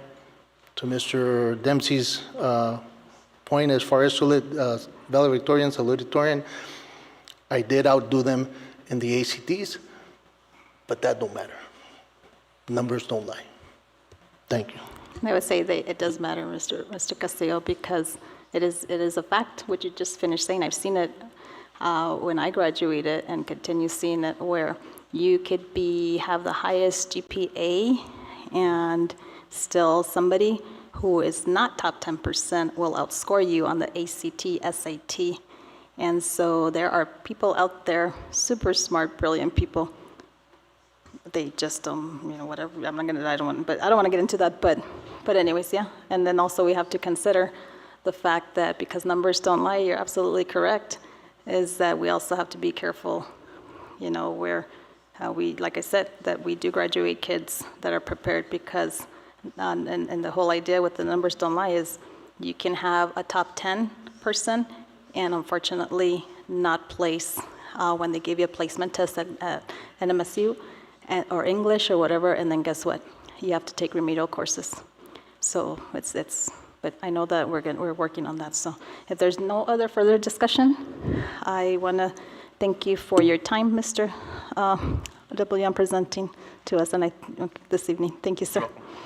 Okay, moving on to discussion item 11C, graduation protocols. Superintendent Dempsey. Madam President, board members, again, Mr. Wogomuth, because he's in secondary, will help me. Bienvenido otra vez. Right, what we wanted to bring to your attention, and we just experienced graduation, and at times, some of the details and the protocols, there's questions. And so what I want you, one, to be aware of is we have a policy on the graduation exercise, pretty simple, and then we have some information in the handbook. So, Mr. Wogomuth, you want to review those with us, and we all on the same page? Yes, sir. Madam President, members of the board, Superintendent Dempsey, as Mr. Dempsey was sharing here, some basic things, basic practices that are followed. Bullet 1 there, it's the campus administration that leads, plans, and executes the ceremony. Our job at central office here is to support the uniqueness and how each different campus does it. Our biggest function is really to secure the time and the venue, and Ludim takes care of that out of an allotment for that. Then I'll skip over the policy for now. Just the handbook. We just describing to our families whose responsibility it is for the graduation expenses, and then reminding that graduation is a formal event and the proper attire is required, and then the attire for that campus can be found usually in the graduation contract. If we can click on that policy link, please. Pretty simple here. It's just saying, got to meet the requirements. We have to do a top 10%. You don't have to participate in the ceremony if you don't want to. You have to attend the rehearsals. If you don't, except for a particular reason, you could be excluded from participating in the exercises, and you cannot completely participate in the commencement exercises until you've paid off all your fees, fines, and debts. And so that is the sum of policy and handbook information and protocol and who's in charge of planning, executing the ceremonies. Any clarifications or further information I can provide you or find for you all? I have a question. For the graduation expenses, something that I would like the board to consider sometime in the future, it doesn't have to be this coming year. There's something that I learned from Western, because I graduated from Western New Mexico University. It was that my cap and gown was free, and that was a gift from the president's office because he said, going to college is expensive, right? So I think this is something that you earn as a student, and it was kind of like a gift for us not to pay for the cap and gown. And so that's something that I think that our students in high school deserve that. So I don't know how, I know we have a lot of seniors, and I don't know if that's something that is doable to do in the future, because speaking to different parents, I know almost every single senior won their senior ring. For me, personally, that's something that I wouldn't wear. That's something that I wouldn't buy. But if they can move that expense from here from A to B, that's something that I would like. With the graduating attire, because I went to that too, and maybe this is per school, right? I don't know if that's, I've noticed this last graduation, a couple of our ladies, I understand we like to look nice and we want to show what we have under, But, you know, some of them, they were walking the stage with the gown open, and so I just think that if we can have a little bit more control of that, but that's just an opinion. Any other comments before I go? So maybe you'll have comments after I go, huh? So here I go. So I do want to let my fellow board members know that I was the one who asked Superintendent Dempsey to add this item to the agenda, and for these reasons. So in 2017, in March, I joined the school board. My constituents from Chaparral, from both Doña Ana and Notero, elected me to be their school board representative. And so it was so then this is in March, so March, April, May, 3 months later, I attend my first graduation. At the time, our president, I believe, was, I'm gonna say Jennifer Viramontes, who knows? Mr. Castillo was on the board and others. And so it was my understanding that, and actually it was my understanding it actually has been happening for the past, I'm gonna say 4 years. I'm not sure about last year, but with the exception of this year, where board members pass the diplomas to the students. And so this year, and this is me speaking, and you guys can add to this if you'd like to, is to my surprise this year, it was, at least I felt a little bit lost because I was like, okay, what are we doing? Are we handing these out or not? Because in the past, like I said, we've handed them out. I think the current board that sits right now, I think Ms. Murillo, last year, it was your first year, ¿verdad? So last year, I think you experienced also, I think we've all experienced handing out the diplomas. And so this year it didn't happen. I'm not sure why it didn't happen. Is it the end of the world? No, and I'm speaking for myself. I guess what I'm going to say, I feel like there was a lack of communication, what was going to happen with that, and I'm also going to bring to light is that it was my understanding that when we used to pass them out, what would happen is that in some graduations, because this also didn't happen this year, we are at our seats upstage, we are provided with a program, if you will, that states all people that graduated. So some high schools, and I don't remember who and who didn't, some high schools this year provided us the program, some didn't. And so why was that important for me is because that's how we used to like say, okay, you, when we used to pass them out, you will take care of A through blah, blah, blah, and then we would take turns and rotate. And so I guess this year we didn't have to worry about that. But, you know, nobody communicated that to us. And then the other thing I'm bringing to light is that also, it was also my understanding, because we used to give them out, is that when one of us wanted to take the opportunity, let's say that I was handing, you know, I was at the end of the line, and my colleague, Mr. Cano, is now handing letters J, that end with J. So then let's say that there was Andres Hasso, I'm making it up, and I want to hand it to him for A, he's my child, B, he's my relative, C, he's my neighbor, he's just a kid that I want to honor and hand it to him, that was allowed. And so that didn't happen this year, although I will say that I did have the opportunity to hand it to one student, and that's because Ms. Lagareta, I did ask her, I said, Ms. Lagareta, can I please hand it to one student who actually, there were several students who graduated this year who were my students in kindergarten. And so I will say that I have handed it to, I think it's the first year of my students, but in the past to band members, just friends of the family. I will also make it public that in 2021, I was the secretary for the board, and I was able to hand it to my daughter, which was awesome. And so, you know, I'm bringing this to light because I'm like what happened and why weren't we communicated? I don't know. Madam President and Ms. Worgenwith, I'm sure you'll jump in. So I guess I wanted to start with, you have in front of you the policy. And so while protocols maybe have been changed typically, and I would not deviate from this, because I don't want to be in charge of planning 5 graduation ceremonies. I can't do it. Now, Mary Lou could probably do it, but she's going to want a raise. Right?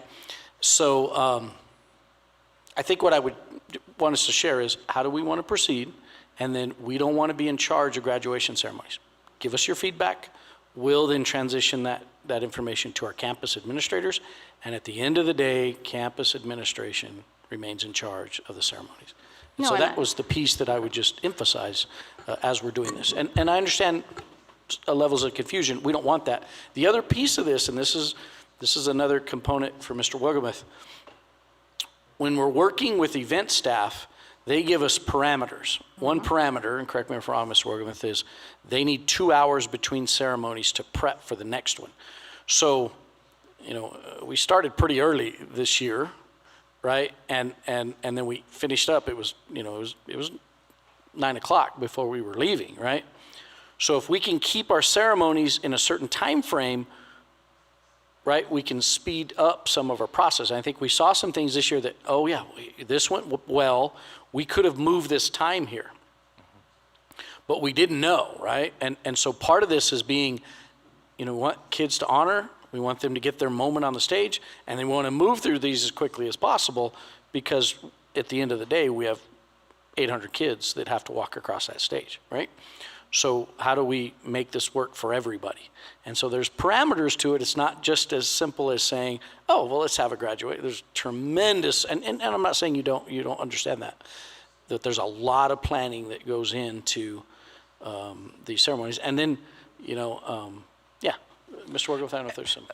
Thank you, Mr. Chair. Madam President, Madam President, members of the board, Superintendent Dempsey. One thing I will add, a part of my role as secondary director will be to make sure next year, whatever the campuses choose to do for the role and the protocol of the board at their ceremony, I will take that responsibility to make sure prior to the ceremony you're briefed on what you'll be doing. I think that's definitely with different ceremonies. That's a reasonable request, and I'll make sure I add that to my responsibility is to make sure prior to, because we get, like you said, we get to spend some time together on that Saturday. So I'll make sure prior to going out that you're briefed.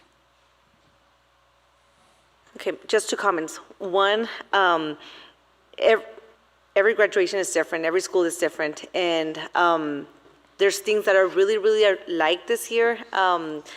Gadsden High School, because parents were calling me, they were like, whoa, how come they're doing this and we're not doing that? And so seeing this is nice, and hopefully they get to watch this tomorrow or later today, where it says campus administration leads, plans, and directs the graduation ceremonies. It's up to the school, not up to us, to prepare the graduation ceremony. But one thing that I really like from Gadsden High School was the fact that they had staff, kids that graduated to hand the diploma. And I'm not saying that for every school to do this, but I just wanted to throw it out there that was Ms. Legarreta doing this. It wasn't because they were top 10, they were top 10%. It was her doing something different, and it was very appreciated at the point that we were getting calls as to why were they so special. And it's like, well, those are teachers, right? But I think it also falls under communication. So, I mean, my kid is not going to be top 10, and I know that already, but I think if I call, and I'm being realistic, right, because we know that, but I think forget about as a board member, but as a parent, having that conversation with Ms. Suggs, so as a principal, right, and hey, I would like to hand that diploma to my kid.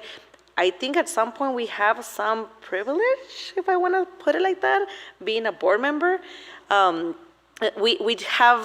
We don't get perks, we don't get paid, even though a lot of people think that we get paid, we don't. But I think there's little things that it falls under communication, and I think as long as we have that with our principals, we can work something out. And in regards with the times, I mean, this is my 2nd year doing the ceremonies. It is a long day, but it's a really rewarding day. But having conversations with the leadership team, right, the DPA in early college having graduation on Friday and then maybe having the rest on Saturday and finishing by 4 or 6. That also falls under the, teachers that have their kids graduating, let's say on Saturday. They still get to plan their parties, and I got to see that when Mr. Cano, when his kid graduated, that he had to leave early because he had a party to plan, or he was leaving in between ceremonies to go and get food for his own party. So I think, it's not just the party, it's just, the fact that we can accommodate, and I'm sure we can do it. And I understand that we did this for 2 years, right? It's a 2-year contract, so whatever we did that this year is for next year as well, right? Madam President, members of the board, Superintendent Dempsey, we already have our dates locked in and times published for next year. That was a request, so we did work with UTEP on that. We will be getting some this summer for UTEP for, I guess it'd be 25, 26, 2 year. I can't think that far ahead. But to your point, Ms. Murillo, what we can do is we have 2 years of data of, again, length of ceremonies, number of attendees at each ceremony. That impacts when and where you can have those. And so we have 2 years of data on that. So as we go forward, we may be able to make some data-based decisions on how the UTEP special events folks can work with us. Yeah, thank you. I'd like to piggyback on what you're saying. Correct me if I'm wrong, Ms. Rodriguez. I don't believe you were able to give your diploma to your son, correct? That is correct, and that's, in my mind, I'm thinking about that.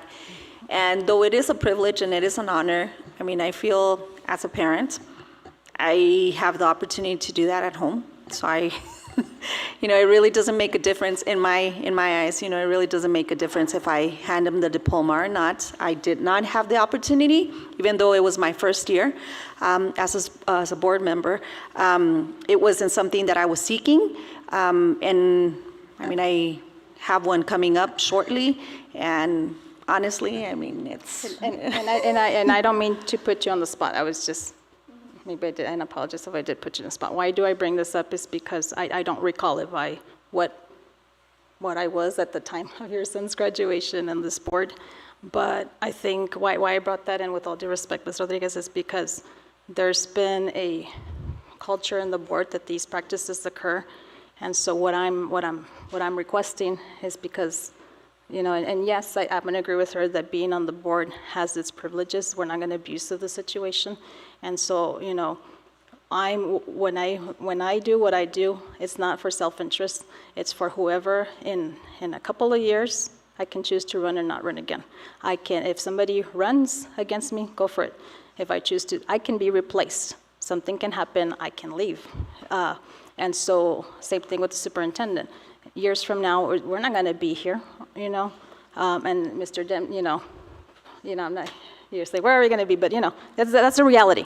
So, why I make these arguments and I advocate is for future board members, that because they, are elected officials and they sit on this board, that if they should not demand but request to give the diploma to their own child or to somebody that's special or whatever, that would be considered. And so that just out of respect and hindsight, I didn't know what I didn't know. And so I just wanted to make it clear to the public is that when I came on board, why did I get emotional? Because I care. I didn't get on this board for my name to be on the diploma as school board president or as a secretary. I learned that years later, that's a privilege that happens, but that doesn't matter to me. It's a beautiful, I am grateful that I was able to give that diploma to Beatriz Adriana. Next year, whatever happens, but that's not why I seek this seat. And just, I'm just being transparent to the public that is a reality, that is a privilege, that if you are the board secretary or the board president, your name appears on that diploma, but that should not be the reason why you run for these seats. But, just advocating for future, and I wish I could have said something. because she didn't get the opportunity. And so, maybe next year, when your son graduates, I would encourage you to give it to Andres. Anyways. One more thing before you go. Yes. This year, as we know that I am running for board, and I sorry for Miss Claudia, but I was happy that I was able to hand my diploma to my older son. And come next year, since I'm going into the selection year, win or lose, I would love to give my son, Alejandro, who's graduating from Santa Teresa, his diploma, if I can get that permission. And I'm asking way ahead before we even get into the election part. Like I said, win or lose, I would love to be able to give my son's diploma to him. And hopefully we can work that out. And that's it with that. Okay. I do have some more. Of course. So that was one topic within this big umbrella. So the next thing is decoration of caps. So back in 2021, I had, I'm going to say I was the board member who was supporting decoration of caps. And so a fact, because I'm all about facts, is that, Beatriz Adriana, my daughter, took a lead in that with some other members in the community to, address the board and talk to Mr. Dempsey for the cap decoration. And I really thank you, Mr. Dempsey, for opening that pathway to allow our kids to decorate their caps. And so I was talking to Mr. Dempsey that this year, like I always do, and yes, I'm backed up and posting my pictures because there's tons of pictures, I don't have time. But anyways, I took pictures of our kids, while they were waiting for our ceremonies to start. And so I took pictures of everybody. And so when I came across Santa Teresa High School kiddos, beautiful kids, I was taking pictures of them, some with putting on their makeup or whatnot. And so then I'm like, do you have a cap decorated? No, bunch of no's. And I'm like, what? And so I said, why? And I got responses from a couple of them because they didn't let us. And so I would like to know what is the truth to what happened. And I know that Mr. Dempsey, there's a protocol, so at this time, I'm going to let you explain what the protocol is. Thank you, Madam President, board members. So maybe just review for a minute. When I was finally persuaded, well, the email in here is, it took me a little while to remember this, but there's an email included in this little packet. And this individual was incredibly influential on my decision. And we had just, I think we're in the midst of the pandemic. And these kids had missed so many milestones, prom, homecoming. You could go down the list of what they missed. And so I felt like this is an opportunity to give them something that no one else had gotten before, since they had missed so many, pieces. And then it turned into a group of students. First of all, just for emphasis, I didn't design this. A group of students did. And so this came directly from students at the time that said, and they gave me the list of, here's what you can do, here's what you can't do. And I was, again, very impressed. They said, look, here's what's appropriate and here's what's not. They had a responsibility to police it. So the class officers, I believe at the time, the conversation was, the cap had to be approved. A picture was taken prior to graduation. The day of graduation, that picture was confirmed with the cap you're wearing. And if you changed it or you have a different cap, you're not participating in graduation. And they came up with all those rules. I was trying to remember, if you'll notice in here, how it came that the class voted. And it took me a little while, but I was able to remember. You won't find it written in here. When we started talking about it and asking parents, I got some pretty quick feedback from Santa Teresa community. And so I don't want, I'm going to use a term here, and I don't, because I'm going to quote somebody.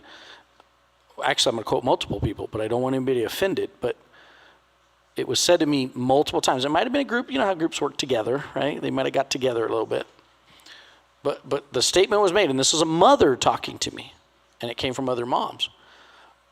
We do not want a ghetto graduation. That was a term. Do you remember that, Ms. Flores? And so I thought, man, how do I keep everybody happy here? So that's how we struck this balance that we said you go to the class, the senior class, and you call a meeting and they vote. So if we have 300 people in the class, but only 100 show up, it's based on the 100. And then they vote, majority rules. If 51 of them vote in favor, then we're having caps. You have the option. If they don't, 51 or more say, no, we don't want caps, then nobody decorates caps. So that's how it came to be where we are today. Now, I will admit, and I'm not trying to poke at this, but some of these dues aren't being followed because they were strict. Nothing more than 2 inches, nothing below the board, and we allowed that, right? And so I think it's important if we're going to do this, we probably need to look at this and maybe get back to some of these things. And I love that kids designed this. This was not an administrative design. This was students. And I'd like us to, have that open dialogue about what we think is important. And then those of you that have been on the board even longer, and Mr. Castillo, this is back before me, but I want to remind the board that one of the members that was on the original board that hired me at the first graduation pulled me aside. And when she was upset with me or very direct with me, she would call me Mr. Travis, not Mr. Dempsey, Mr. Travis. And she said, don't you ever let our graduation ceremonies get out of hand. And let me tell you about a time that they did, to the point that the guest speaker walked off the stage. And so we've just got to be thoughtful as we're doing these things. Is we want to honor those kids and those families, and we want to give them as much space as we can give them, but keep that honor in place. So those are the components I would add. So I would add that, yes, this was done in 2021, and I really really appreciate the way you did it. And so, there's supposed to be a vote, and so if that was to continue, then I just want to make sure that it is clearly communicated to the class of 2024 that a vote will be, and not just at ST, but at all the schools that, if that's what they want to continue, the kids want to continue, that a vote is taken and that everybody has the opportunity to decide. But at the same time, I'm going to say this, is that why do we need a vote? Because you are voting by decorating it or by not decorating it. And so that's just my opinion. I don't know what you all think. But yes, I do agree that let's get back to making sure that decorated caps are meeting the requirements.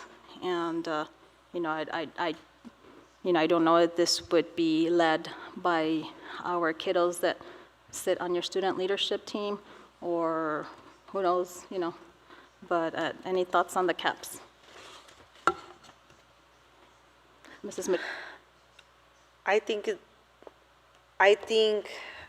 it should be open to everybody, not to a vote, but that's just my opinion.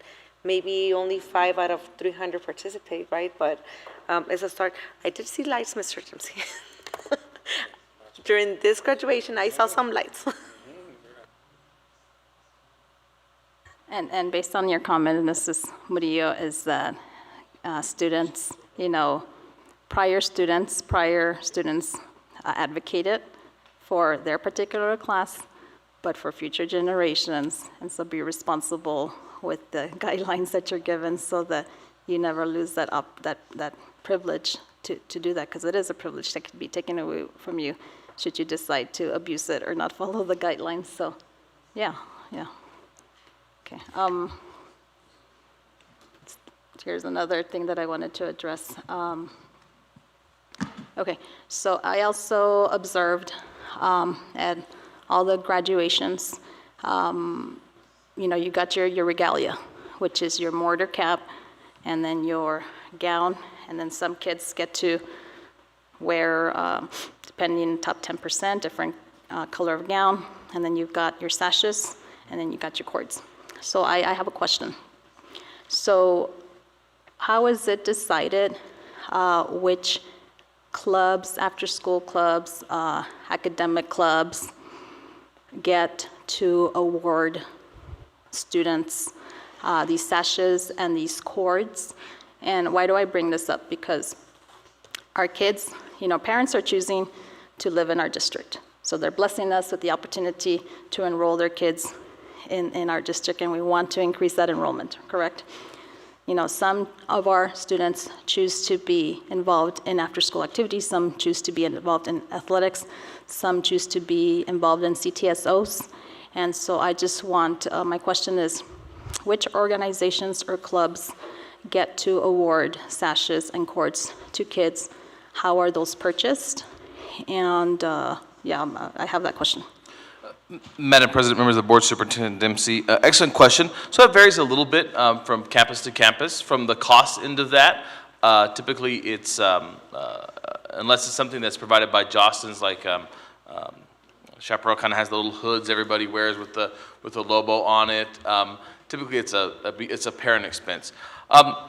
You know, when you look at each of the different high schools' graduation agreements, typically it has to be a school-issued regalia is kind of a standard item there, and there has to be a criteria that you have met in which to wear that.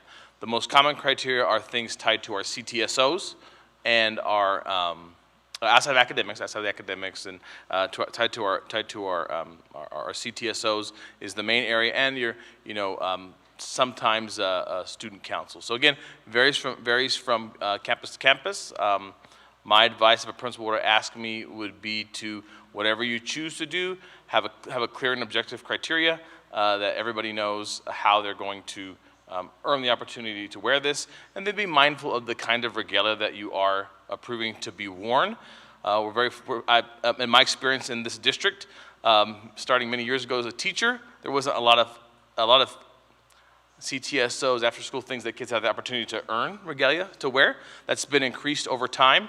And so at one point we got to a point where a student might have 6 or 7 things they could wear, and then we had these stoles on a stole on a stole on a stole, and then you really couldn't see anything. So that's why we transitioned in some cases really, because we're gonna have some kids with multiple things, to cords, and identifying those cords in the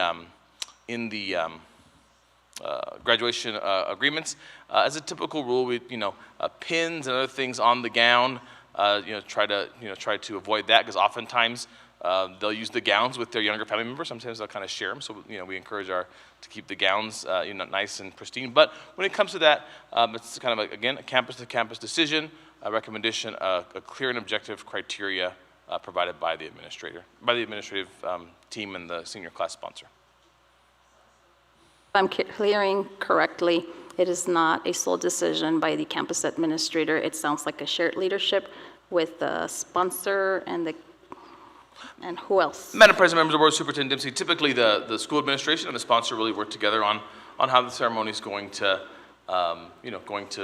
be. So I know I couldn't have participated in graduations without my senior sponsor, and Mary Lou was my administrative assistant for a few years. Couldn't have done that without that team of people organizing that. So we leave that up to them, and then they'll ask us for advice on stuff. They'll ask their fellow principals, they'll ask me, they'll ask Mr. Dempsey, because we were all high school principals, and we give them our feedback on how to proceed. So could CTSO sponsors, club sponsors, whoever has the sponsor of these, I'm not saying to give every single kid a cord. What I'm saying is that to honor these kids, our kids, should I say, that are participating in these activities, they are bringing honor, they are bringing recognition to the district in the form of trophies, certificates, money, like Santa Teresa with the computer. It's a way where we're branding of our district, and so to me, my opinion is, that these, I'm just going to call them extracurricular activities, if at all possible, they give the kid a chord, because not every single kid is going to be top 10. Not every single kid is going to be whatever. But if that kid that is in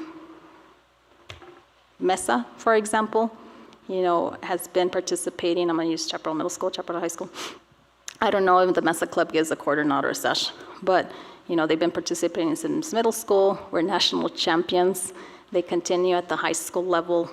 It's my opinion, hey, if this what brings them to school, what engages them, that that it be bestowed upon them. But also, so that's my opinion. But then my other question is like, how are these things purchased?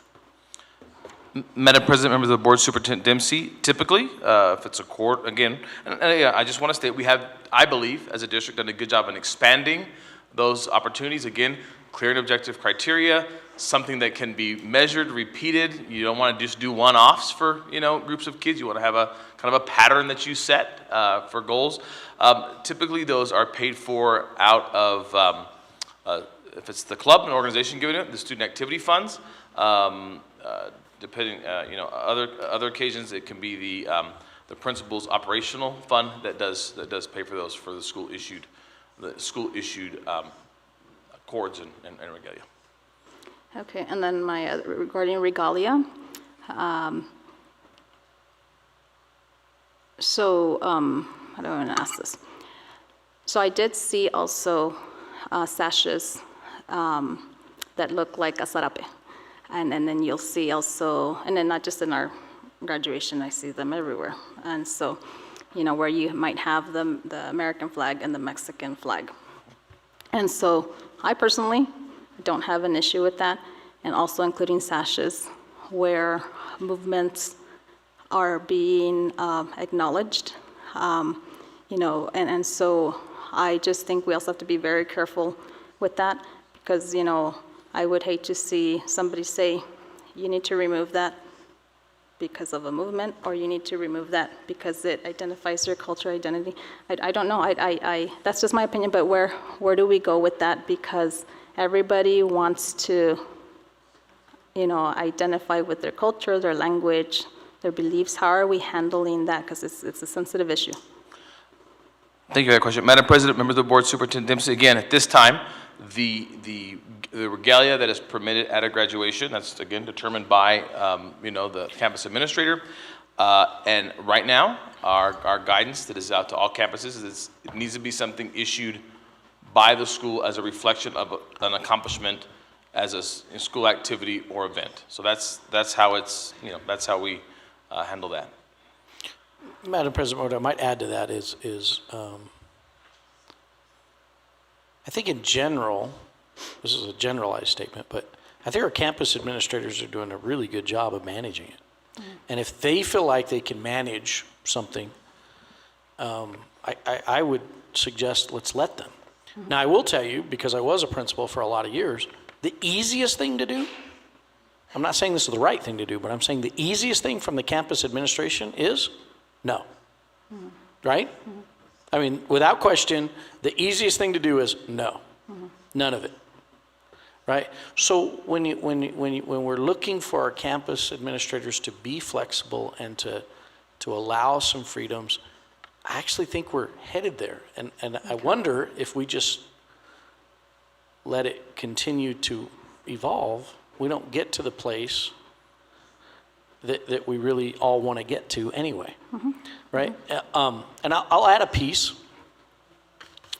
that connects to something we said earlier about handing out diplomas. Is I'm betting we have several principals, if not all of them, they know every single kid.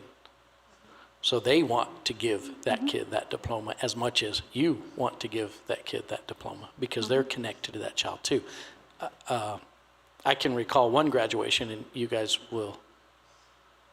Every picture, and I loved hearing this because where I was standing, I had to take a picture and then turn. Now give me a hug. Every child was hugged at that graduation. Every child. And it said something about the relationship. It's a much smaller school. It said a lot about the relationship, right? So I just wonder if we don't think about that reality of what we're watching. To me, as I'm getting older, I love watching things evolve to get to where, I'm a firm believer that they'll get where they need to get. And I may not have to do a single thing. And it's just a thought that I throw out there. No, I definitely agree 100%, sir, because I'm not saying to be removing stuff. Like, I just want to make sure that people are allowed, we don't want a circus either. But talking about education earlier, is I actually, as I was reflecting on my comments for this evening or my questions, similar to the hats inside, I can't answer this question to you, and I'm going to research it. But I'm going to go home and I'm going to look here as far as educating myself, and I would request that we educate our kids, because we talk about formalities and this being a formal event, a dignified event, tradition, etc. And of course, I am open to change. Change shows growth, and we have to be open to change, especially in the world we live in now. But what I'm trying to say is that, could any of us here really explain why the motor hat, why the gown? It'd be awesome for our kids to be educated to know why we do these things. That it's not just because we do this, because I myself don't know, so I'm going to educate myself on that. And then I'm going to conclude with this, is that, this is talking about regalia too. We did receive as board members for some high schools, what is the dress code for staff and for students. And so some are stricter than others. And I guess why I'm bringing this up is because I would challenge us that, we got to be careful with that too.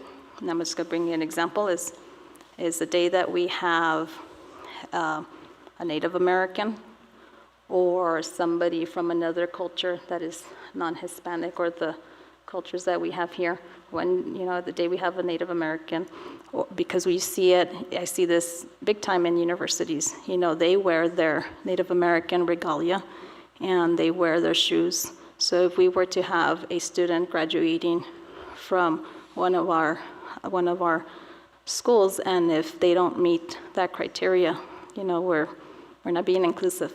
And so we just food for thought that we got to be careful with that. With that, yes, ma'am. Just since you were talking about that, a quick comment. When I graduated from college, I wanted to show my grandparents that they were in, I lived in Juarez for 18 years. I was not born over there, but I lived over there. And I learned English in Silver City.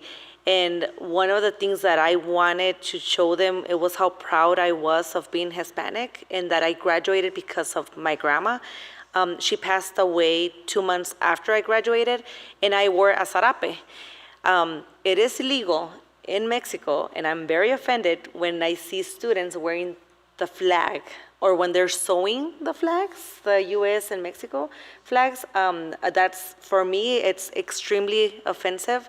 And I've seen that in students, right, across the board. I'm just not here, it's across the board.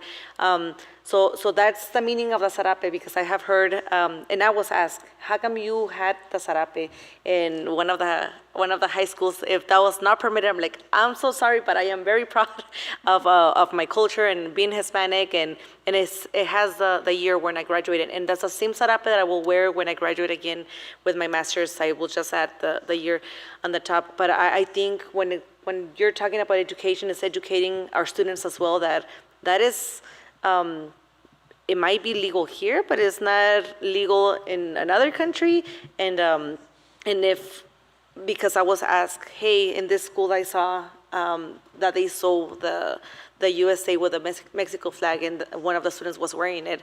And it gets tricky that we see the campus administrators, every single high school being different, but then at some point I feel like we have to have something similar. And when it comes to the formal attires, I have been called a couple of times, and I've seen some of our leaders from our community buying attire for their students. I have seen principals buying black shoes for their students. You know, so it's not the money anymore. You know, it's you want to look nice. We want to show them, and at the same time, if you can't afford it, let me part of that. Let me be part of that. So I really, really appreciate the attire. It's just me. And yes, I think you should look nice. I think you can look nice. But I just wanted to mention that one day we will come across with a student from a different nationality, culture, and so we got to be very careful with that. Any further questions, comments, or concerns? I think I want to make a comment. Go ahead. We do need to look at the graduation protocols, and when it comes to that, graduation is a formal event. Proper attire is required for participation. So that really isn't being specifying, and I think that should we come into that need, that's why the campus administration is leading this. So they would have, it's their prerogative to, you know, have that communication and have that decision made. So I think, you know, really it comes to what the communication between parents, students, with administration. What at the end, what decision is going to be made. So I think that we really, really need to read the graduation protocols and go by what is there. Thank you, Mr. Rios. Any further comments?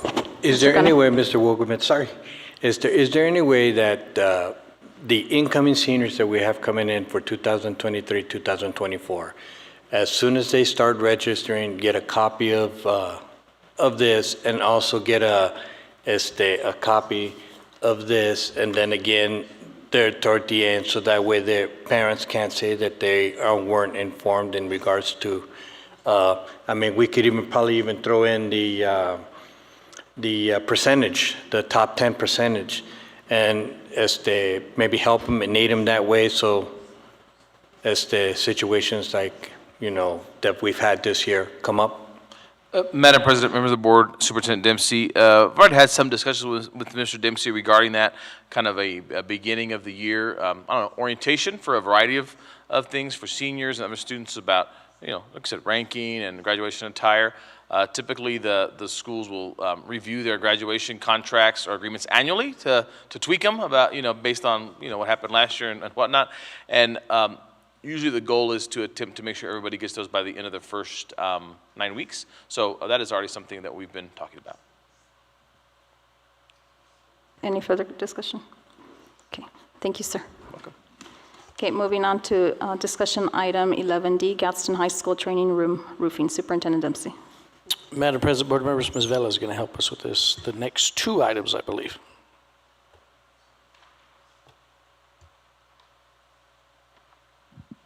Good evening, Madam President, board member, and Superintendent Dempsey. It's my pleasure to bring to you this time the Gadsden High School Training Room Roofing Project for discussion. The scope of work of this project is to replace all the existing TPO roof. As you can see on the presentation, is all the yellow highlighter area. We are going to have a mandatory bid meeting on June the 20th at 10:30 a.m. at the school. The bid opening is going to be on July 12th at 2 p.m. and the contractors need to submit the bids here at the GAC. And I'm going to come back to the board for action on the next board meeting. Do you have any questions? Questions, comments, concerns? I have a question. So this is not an original part to the remodeling of the boys' gym, correct? Yeah, no, Okay. this is a site of next to the varsity gym. Even though it's attached, but it's... Yeah, okay. correct. Okay, any further questions? Okay, thank you for presenting on that. And then now you're going to present on Vado Elementary School roof project. Go ahead, ma'am. Madam President, Board Member and Superintendent Dempsey, we have the Vado Elementary School roofing project, as well is to replace all the existing TPO roof. We're gonna have the bid meeting, the mandatory bid meeting on June the 20th at 9 a.m. at the school. The bid opening is gonna be on July 11 at 2 p.m. The contractor needs to submit the bids here at the GAC. And I'm gonna come back to the next board meeting for action for this one. And as you can see, it's gonna be the blue area. Any questions, comments, concerns? Okay, thank you for your presentation. Thank you. Okay, moving on to discussion item 11F, post-issuance compliance report for GO bonds. Superintendent Dempsey. Madam President, board members, Ms. Martinez will present the next two items.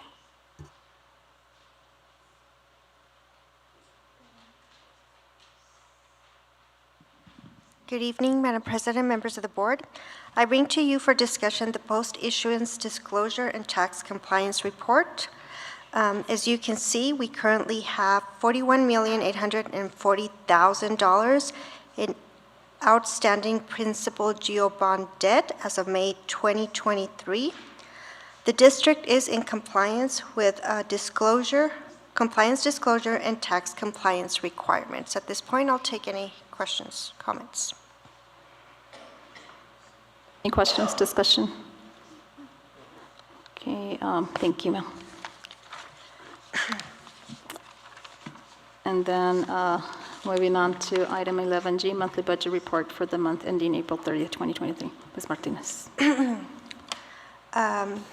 This report, again, is for the monthly budget report for April 30th, 2023. As you can see, the operational fund revenues were $121.5 million, or 83.84% of budgeted revenues. Expenditures were $107.5 million, or 53.04% of budgeted expenditures. As of April 30th, the operation cash balance before loan was $81.4 million. After temporary loans of $12.3 million, that amount is $69.0 million. Grant revenues for all funds were $210.2 million, and total expenditures for all funds were $180 million. Direct instruction expenditures plus encumbrances for the operational budget were $97.4 million, or 64.4% of total budgeted fund expenditures. As of that date, all bank accounts were in compliance with pledge collateral requirements. And if you, and again here we have any findings, and it looks like April was a good month. We didn't have any findings. And on the following page, you can see Exhibit A, which has a list of outstanding reimbursements as of April 30th, 2023. So, Mr. Snowdy, if you'll go to the next page.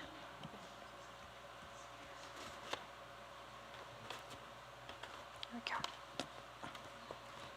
Questions, comments? Any questions, discussion? Okay. Thank you for your presentation. Thank you.